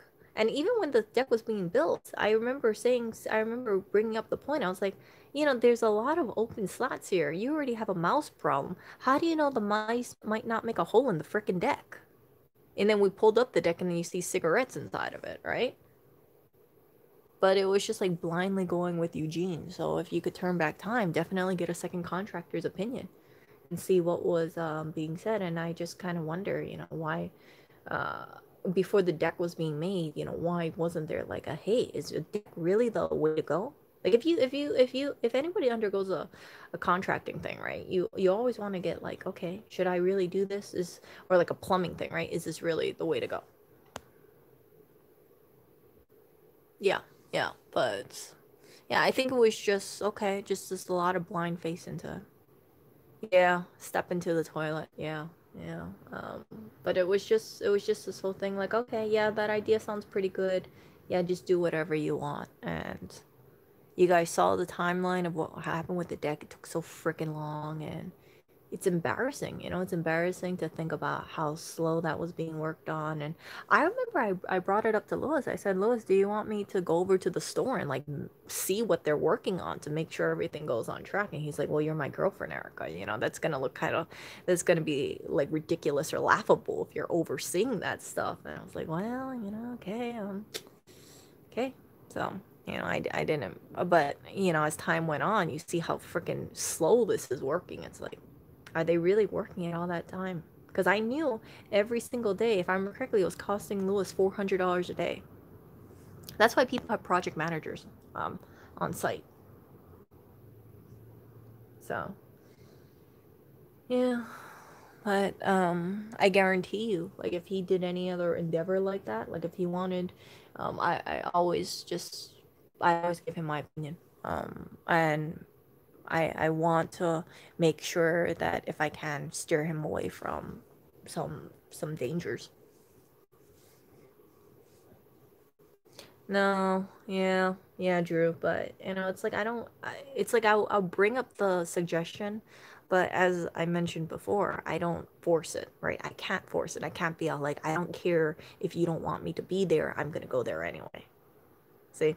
So, but I did make that suggestion. I did put that suggestion forward, and it was just, yeah, it was dismissed. I was like, okay, okay. Um, because I just kind of thought like, but he had I think he had Paul watching over it um, for a while too. So Paul caught a lot of the things as well. So that was a good thing. Because Paul knows a lot more about building than I do. But I just kind of wonder, like, looking back at it, it's like, did Eugene recover from his COVID, I wonder? He did. He did. He did. He's fine. But yeah, he's a total scumbag. I don't wish him well. I don't. Let's put it this way: if anything bad was to happen to him, I would not shed a tear. I would not be sad about it. And it's not because I wish him, I wish harm on him, really. But I think knowing that what he did to the learners, knowing that what he did with Lewis, it's like you see a pattern of things, and then you also think about it, like, if he just did things to the learners and Lewis, who else did he do this kind of stuff to?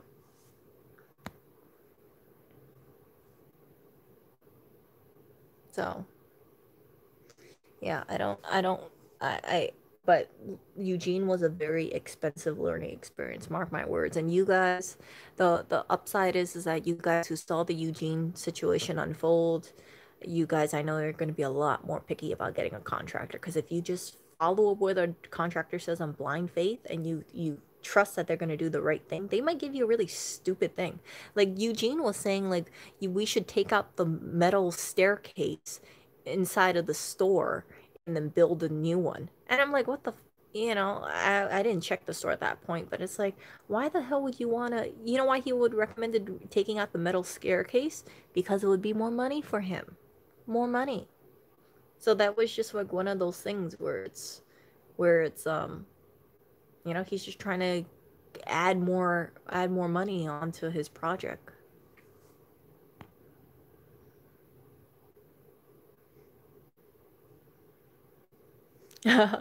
The life of Eugene Harrington. Oh, yeah, there's always going to be scumbags and trash like that out. But yeah, I don't think too much about Eugene, but whenever I think about Eugene, I think there was a lot of things that could have been picked up earlier if there was just a second opinion, or if there was maybe more, if there was really more scrutiny about what he was recommending. You see what I'm saying? So don't rush into things. Get second opinions.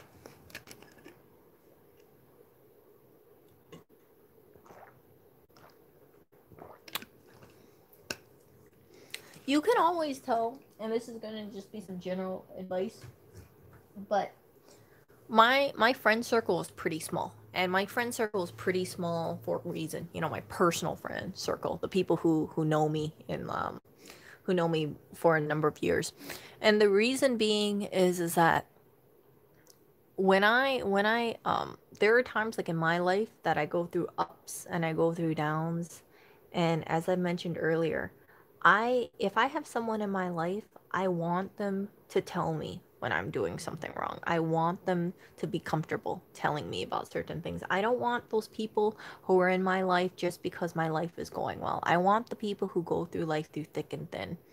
And if I don't if if I am going down a dark path and nobody is like catching this kind of stuff, or nobody is like trying to give me advice how to get out of it, then I don't want those people in my life. So, even though that I know sometimes like the stuff that I tell Lewis, he might see it as like, oh, you know, you give you know you're mothering me, or you're criticizing me about this sort of stuff, or you know I'm I'm being a little too protective in a sense. I see it as like the thing is that I don't spend my time and my energy and my voice for no reason. It's because I want to make sure that whatever situation he is facing, that it goes as smoothly as possible, and he gets good guidance even if he doesn't ask me for that guidance. I don't want to, like I said, I don't want to be one of those girlfriends or one of those partners who's like, oh, okay, you're going through a tough time, oh, okay, oh, you want to do this and this even though I think it's a little too much, oh, okay, you know, like I don't like people like I don't like people who stay silent when they hear bad news because they're too afraid to say anything else. And yeah, I will find people like that, you know, people who are just like, I don't want to cause any tension, I don't want to cause any, you know, issue, so I will just stay silent while I see something going, like something bad possibly going if a certain direction is taken.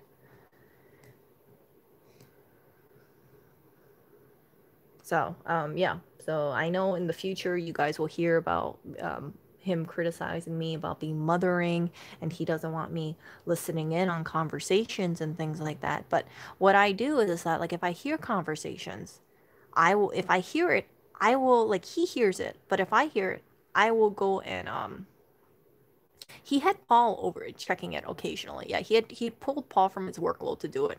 But with the whole Dick situation, there was no second opinion from what I can recall. It was just okay, just build the deck. You didn't there was no consultation with another general contractor or another contractor to say, is the deck a good idea? You see where I'm getting at? So yeah, going back to what I was saying, yeah. So I admit, like sometimes when he has conversations with people and I know what the topic is about, or he's telling me that, I want to hear the conversation because I want to be able to give him my advice. I've been in those situations where it's like I'm in a sticky situation and I wish like I have like another opinion. Sometimes if but yeah, but for him it's like he sees it as I'm being intrusive or I'm being mothering or it's annoying to him and I'm like I just want what's best for you, you know? Um so that's why I try to be, on it. It's like I don't want him to have this. I don't want him to have undue stress about a situation, and I think my part of my responsibility, part of my duty as being a girlfriend is not just sitting back and being like, oh, okay, I hope you go through it. I want to be a problem solver too. I want to figure out what the solution is, and if I can figure out something, then that will help him. So yeah. But you guys heard like he doesn't want me listening in on the conversation at all, and I'm like, okay, maybe there's something that they will say or something that will be said on his thing that could be construed the wrong way, or maybe you can work on your wording. It's very important, and I say this, it's very, very important when you have a conversation with someone, you be very mindful about how you word things, right? Instead of if like depending on how things are, like how you word things uh can really affect what the outcome of that situation is. Sometimes we have to make our own mistakes. Yes, you're right. Sometimes you do have to make your own mistakes, but it definitely is important to have people, like a team of people, in my opinion, to help you go through it. Because I've been in situations where it's like I got angry and I just acted out impulsively, and sometimes it's like that is not a good answer because depending on how you handle a certain situation, it can just lead to things like backfiring, right?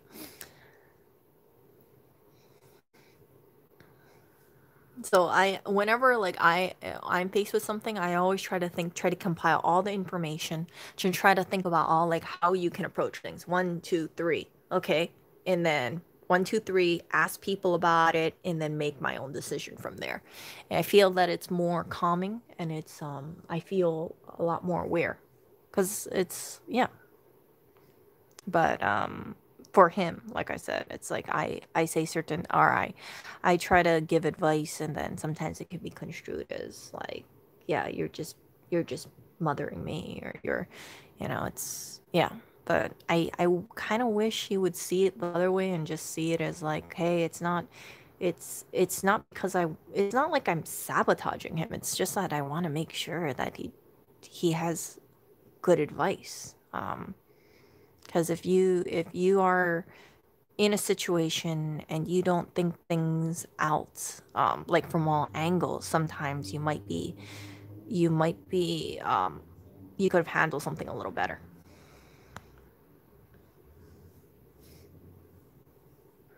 So we have like two different things, and I know that there are certain people that he turns to, um, for advice and everything, and yeah, a lot of the times it's like their advice and my advice, like it kind of lines up.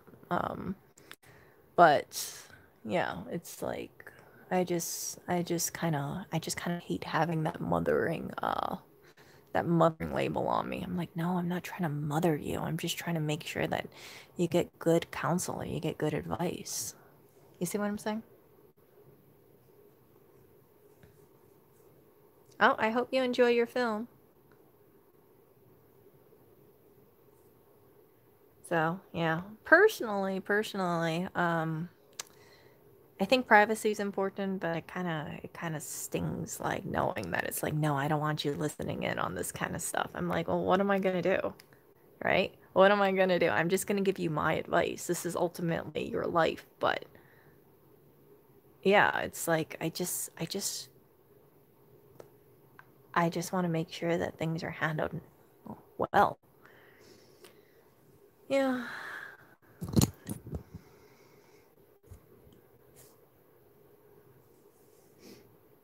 He will not sugarcoat it, damn thing. Yeah.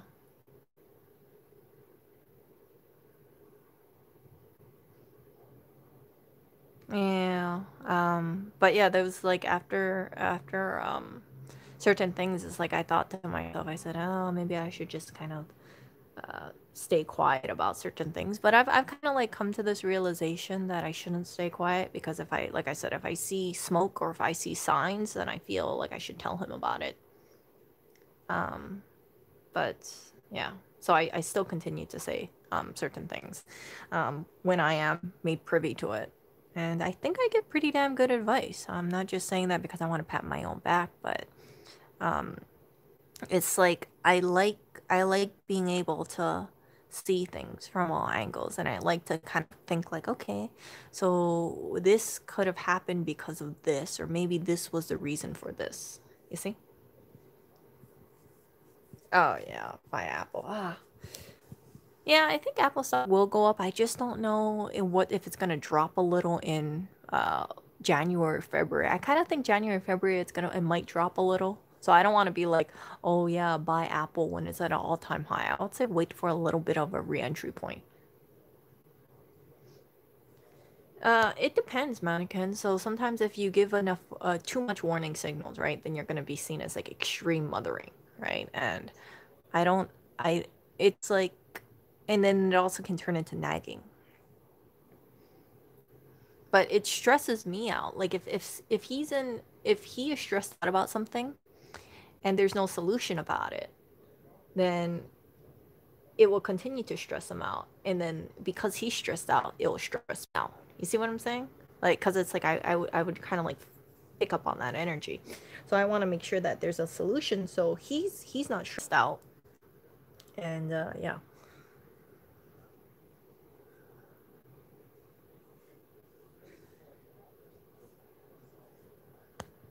Yeah.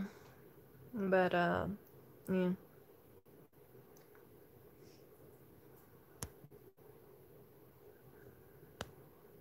I think that when I think about relationships, I think that a healthy relationship needs to have open communication.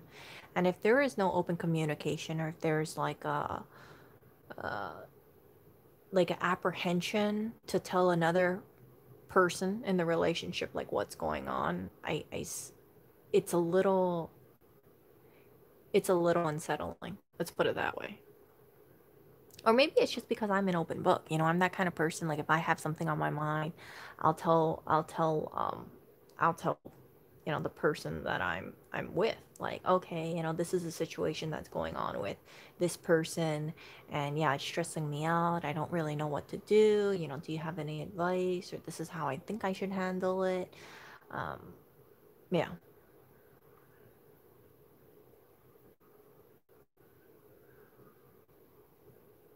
Yeah, if you have decisions made together, both people feel like this bonding experience in a sense, and they say like, "Hey, we're a team." And I've always told that to Lewis. I've always said like, "Hey, we're a team. We should tackle things together." And I have no problem with that. I have no problem just like uh, putting my mind and focusing on trying to find a solution to certain things. Because I think sometimes if you're stressed out, it can be very depressing to go about things alone. And yeah,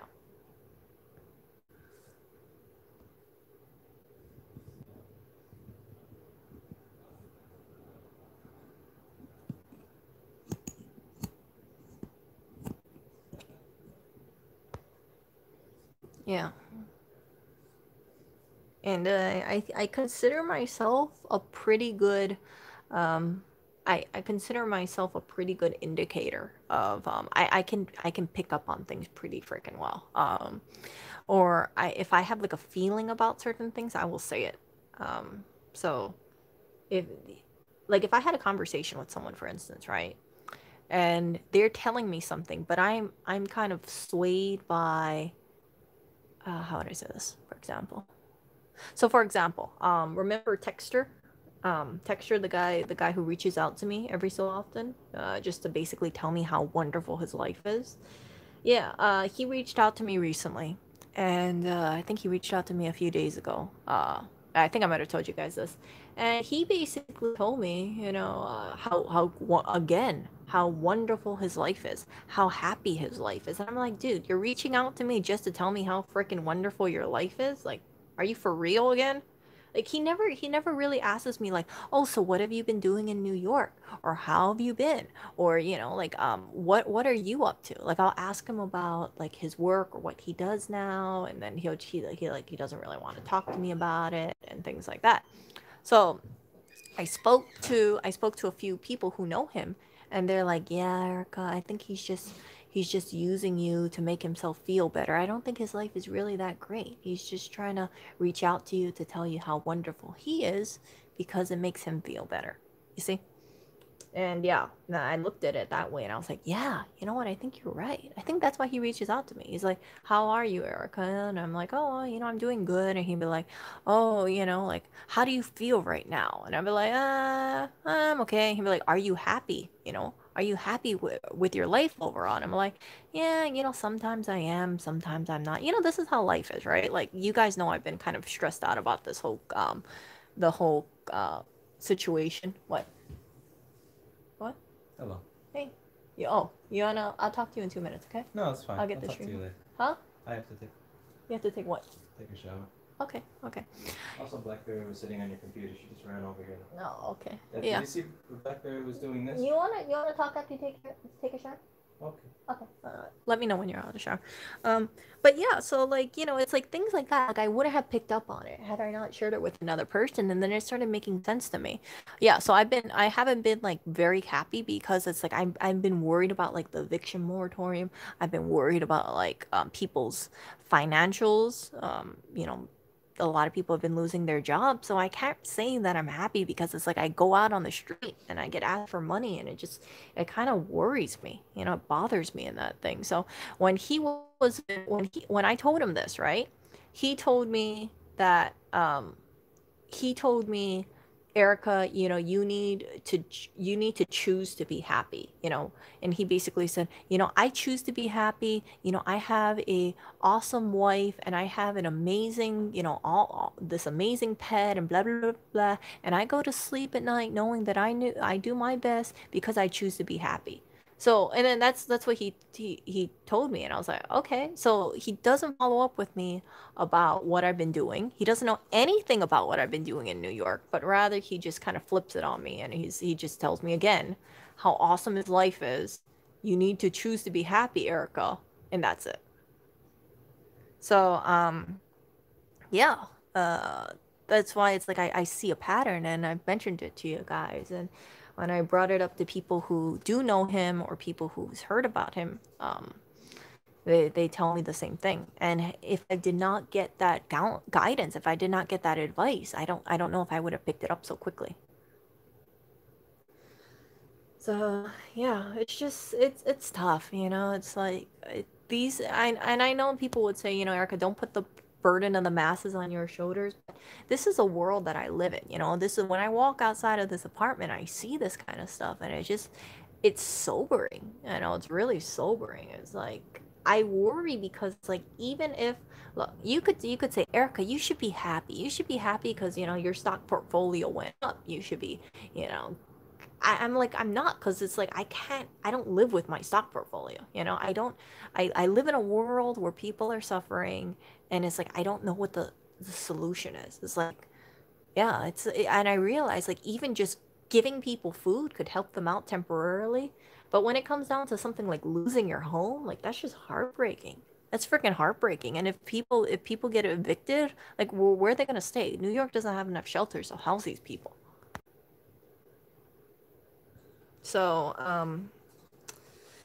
yeah, yeah. So it's like that's why I've always had this kind of like I don't want to say nervousness, but like anxiety because I don't know if I don't know who in the neighborhood we live in is facing eviction either. I know certain people have moved out quite quickly within the last few days. Like people have said like I need to get out, or I'm moving abruptly and that kind of stuff. And yeah, I don't know where these people move off to. But yeah, I've seen things like kind of tossed outside, and it's like, okay, someone has obviously moved, but are they going into another residence? Are they moving back with family? Oreo wants to go in the closet. Can I let him go in the No, don't closet? go in the closet. Bring him over He here. made a teeny tiny meow and he put his paw in the door. He wants me to open it for him. What? Can I put him in the closet? When did you do that? Did you do that when you were in the He closet? did about 9 seconds ago. And he's sitting right in front of the closet right now. Look, he just knocked on it again. He's like, Oreo, come over here. Oreo, get over here. Oreo. he wants to go in the No, he closet. doesn't. You can't let him go in the closet. Why not? You might close the closet door on him, and he's gonna pee and poop in there. No, he's gonna live in there. No, he's not gonna live in there. Come on now. Give me back my. He's trying to come over here, but he just fell. Yeah. Oh, Oreo, come over here. Tum, come over here.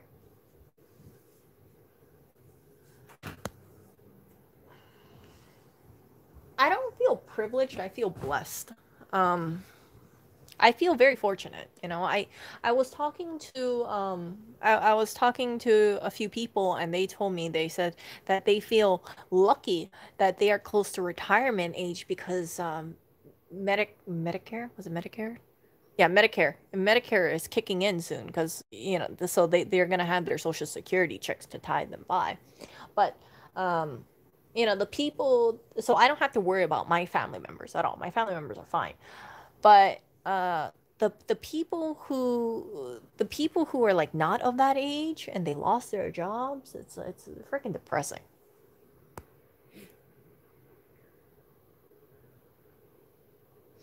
And the other thing too is that I didn't want to touch upon this because it was around Christmas, but I thought to myself, man, if people lose their homes and it's around the holiday season, people are depressed because they don't have money for holiday gifts.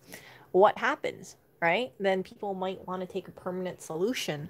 And that depressed me as well when the more I thought about it, because I know people feel alone during holiday season, and I don't want people. Yeah, I just kind of wonder, and this is something that I probably shouldn't be saying on stream, but I kind of wonder, what the rate of people taking permanent solutions to personal issues was this year in comparison to last year. And I think the data is too new, but I'd be curious to see how it adds up.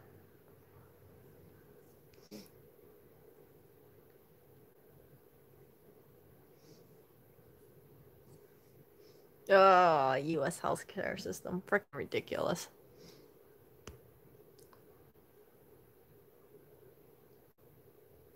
I don't know too much about healthcare, but I do know that people spend too much fucking money on healthcare, and that it takes up a big chunk of their income. I heard about like some people spending like $3,000 a month on their insurance premiums, allegedly. I don't know if that's right or not.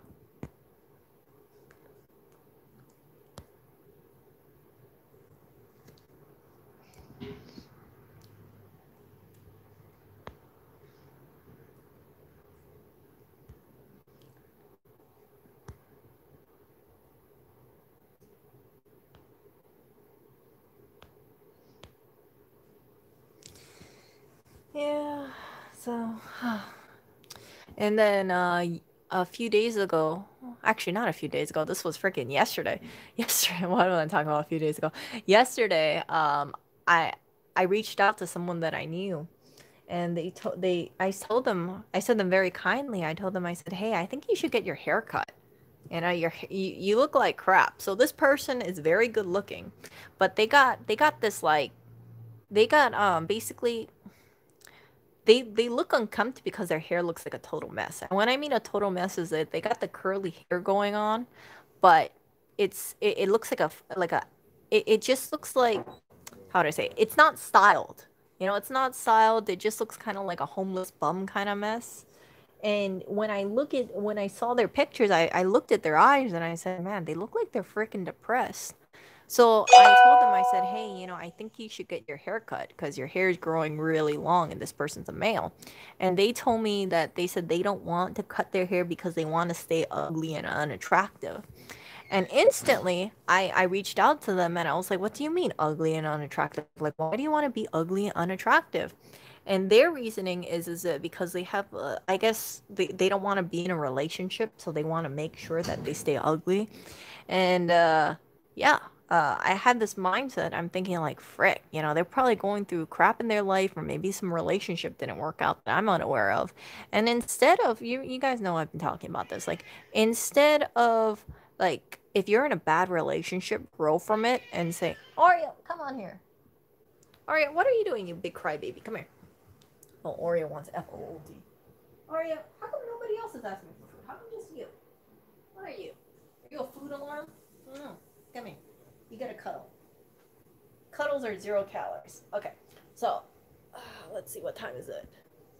Wow, look at this. I usually feed him at 5 o'clock. It's 5:15 and he's crying to me.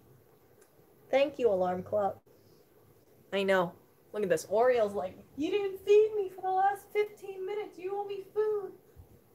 Okay, Oreo, okay, I'll give you food. Okay?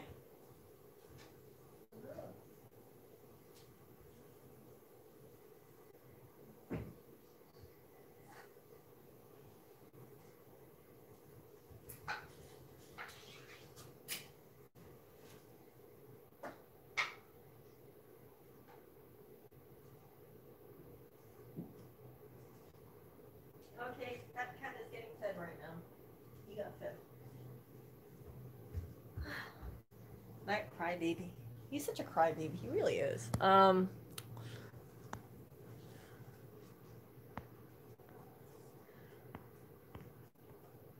What did I miss here?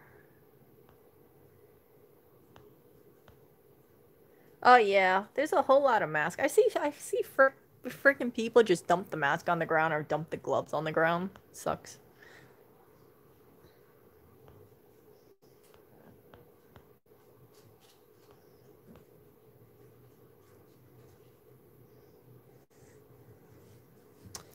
Anonymous, it doesn't look bad when you tell people you don't have a relationship, if they know what the backstory is. Because I know some people, they don't have any relationship with their family because they're not on good terms for whatever reason, or some people are abusive, and that's completely understandable. But when it comes down to it, like, if you know if you know what you did about your family situation is the right thing to do, then it shouldn't you shouldn't be concerned about if people think it looks bad or not.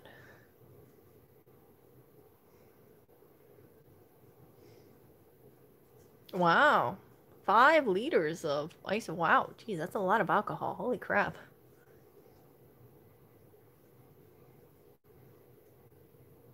That is a lot of alcohol. I think alcohol kills the virus in 30 seconds, so you don't need to like use that much of it. Wow. Wow. Crazy.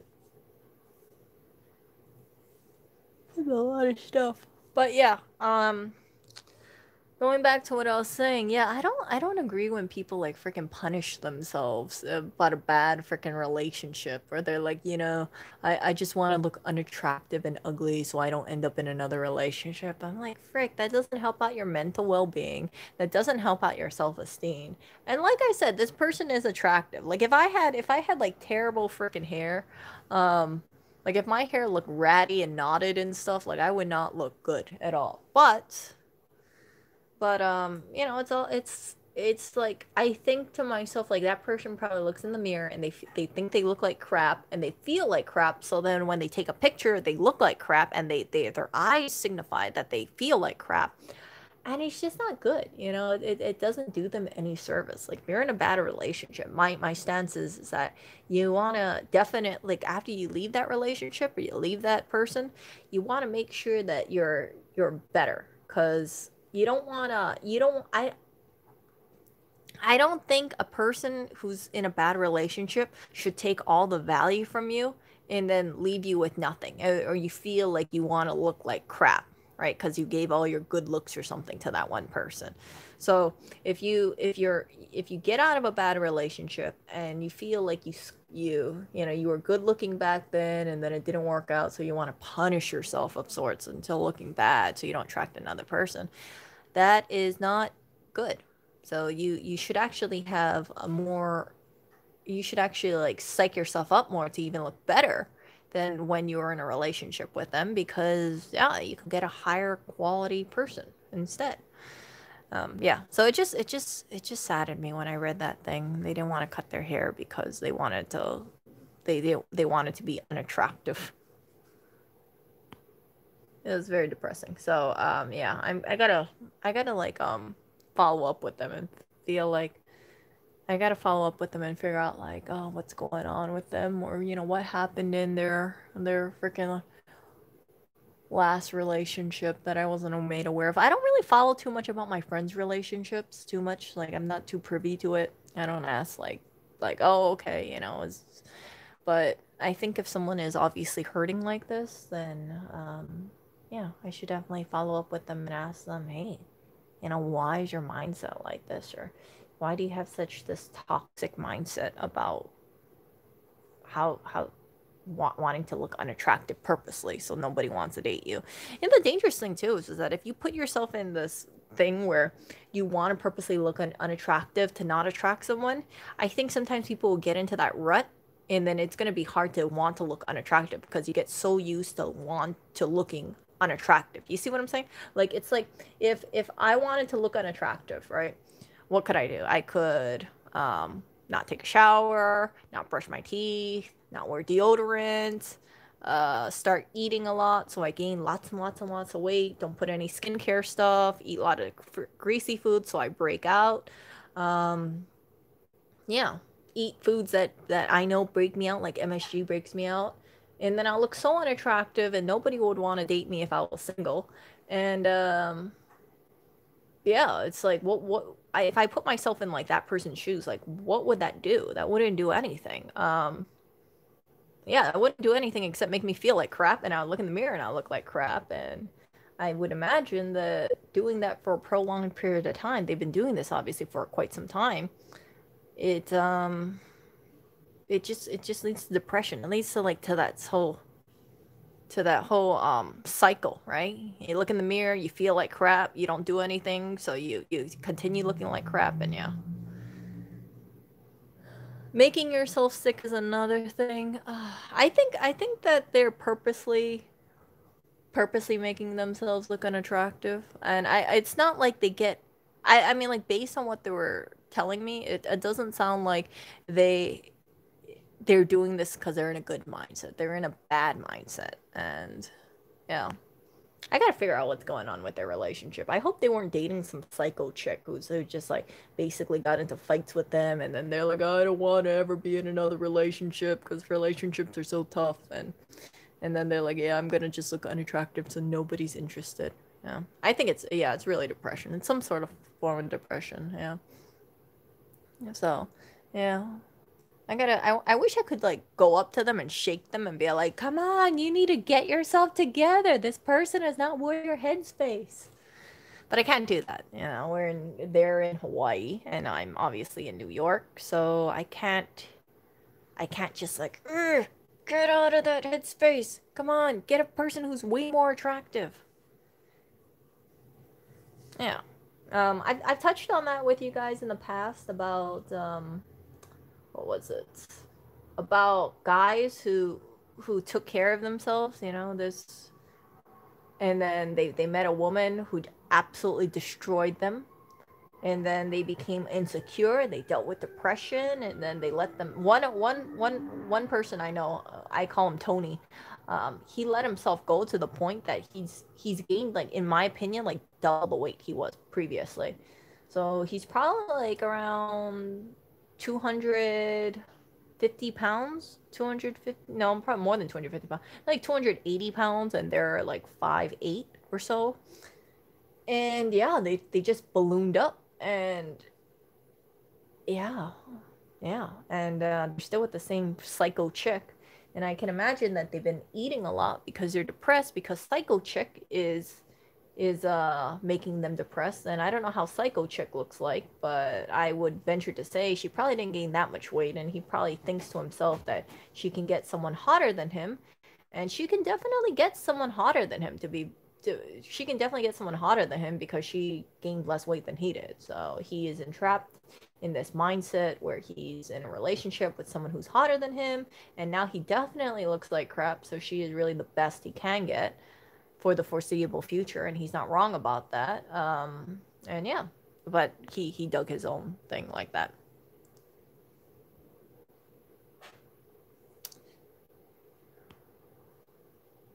Yep. Utterly ruin, create, or destroy. That's the state of a significantly crazy person. Yeah. The sad thing is that like the people that I know that fall into the whims of these kind of crazy women, they say they're like, but she's so hot. All these guys like her. Oh, it's like she can get better than me. And I'm like, well, why the do you feel like you got to compete with all these other guys? Like if a woman chooses you, you shouldn't have this insecurity that she's gonna pick another guy because you should feel confident in yourself. Like if I was a guy, and if any woman, if I wasn't a look, if I was a guy and a woman expressed to me that she might be into another guy, I would have been like, screw you. You know what?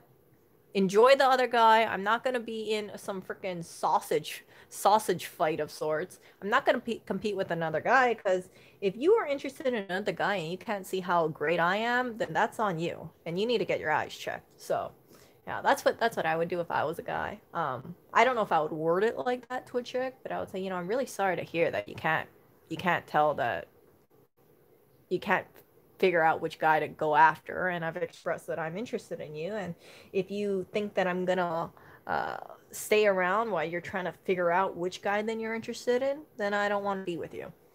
That's what I would say. um,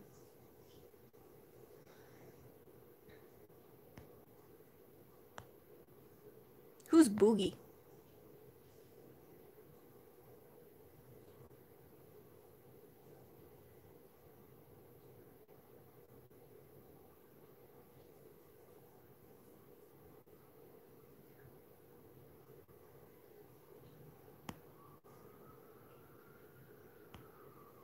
Yeah, I really gotta make like a freaking stream, and I just have this whole thing about dating advice because I notice sometimes like when I talk, it's just like I go from one topic to another topic to another topic, and then I circle back on that kind of stuff. And yeah, there might be people who watch my videos and maybe they can learn something, but I don't know how many people want to listen to a 2 hour and 11-minute stream. Lots of people lack that motivation and push. Yeah, I can tell. Yeah, I can attest to that. There's been periods of time in my life that I've been severely depressed, and I didn't want to do anything except just, you know, stay in bed, and just wait for life to pass you away. But yeah, it's not. I know, anonymous individual. Yeah, 27ish, you guys, not 30. I lost three people. No. Okay. But yeah, I really think I should make a focus video on that. And I think that it's tough to be a guy. I think it's tough to be a guy, and yeah, like guys get rejected way more than women for sure. Because guys put themselves out there. But I think it's like tough to I think it's tough for a guy to I just listen while coding. Okay. So STEM just listens to it in background coding. That's the thing. Like whenever I do these streams, I like when I'm listening to people on YouTube, I actually don't watch a lot of what they're saying. I don't watch their face a lot of the time. I just listen to what they're saying, and then I just like go off doing my other thing. Now the only downside about this is that because the camera's right here and the mic's on me, I have to stay on the bed just sitting here.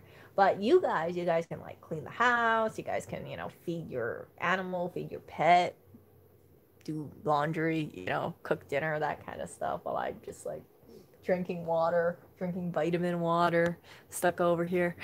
But yeah, I hope that in 2021 things get a little. I hope things get better. I think we're gonna have more people who are dealing with depression, and it's hard for me to kind of like snap out of it.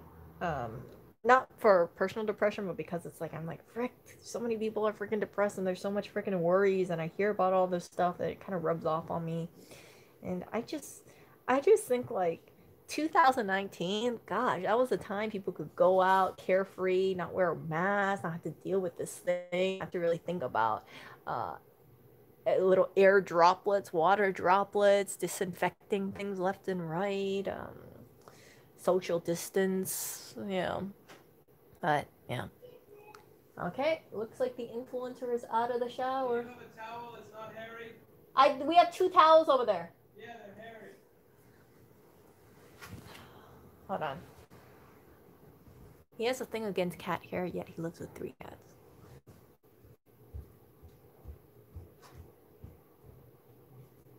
Here, give me take out the hair. Give me the towel. Give me one towel. There's hair on it.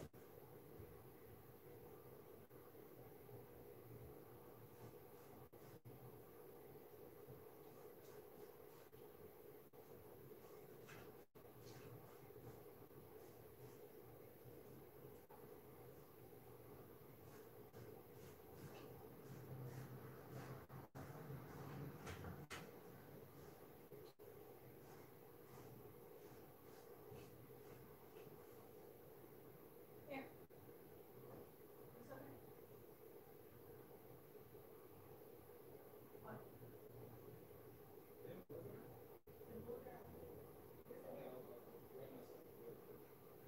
You want packing tape? You want me to packing tape the whole towel? I'll air dry. No, that won't work. I can. You can't air dry your whole body. You can't air dry your whole body. Give me this. I'll packing tape it. Thank you.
Okay, is this good enough or do you want me to do it again? Is it okay? It's just my face when it's hairy and I got my face.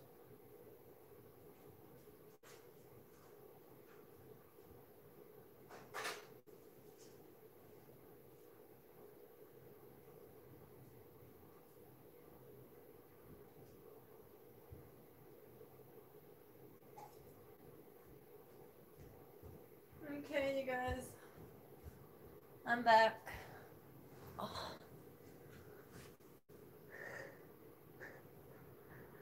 What did I miss?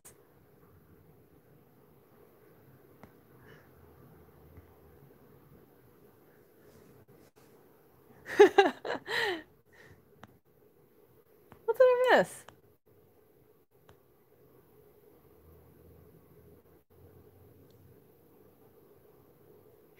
Yeah, I had to packing tape the towel.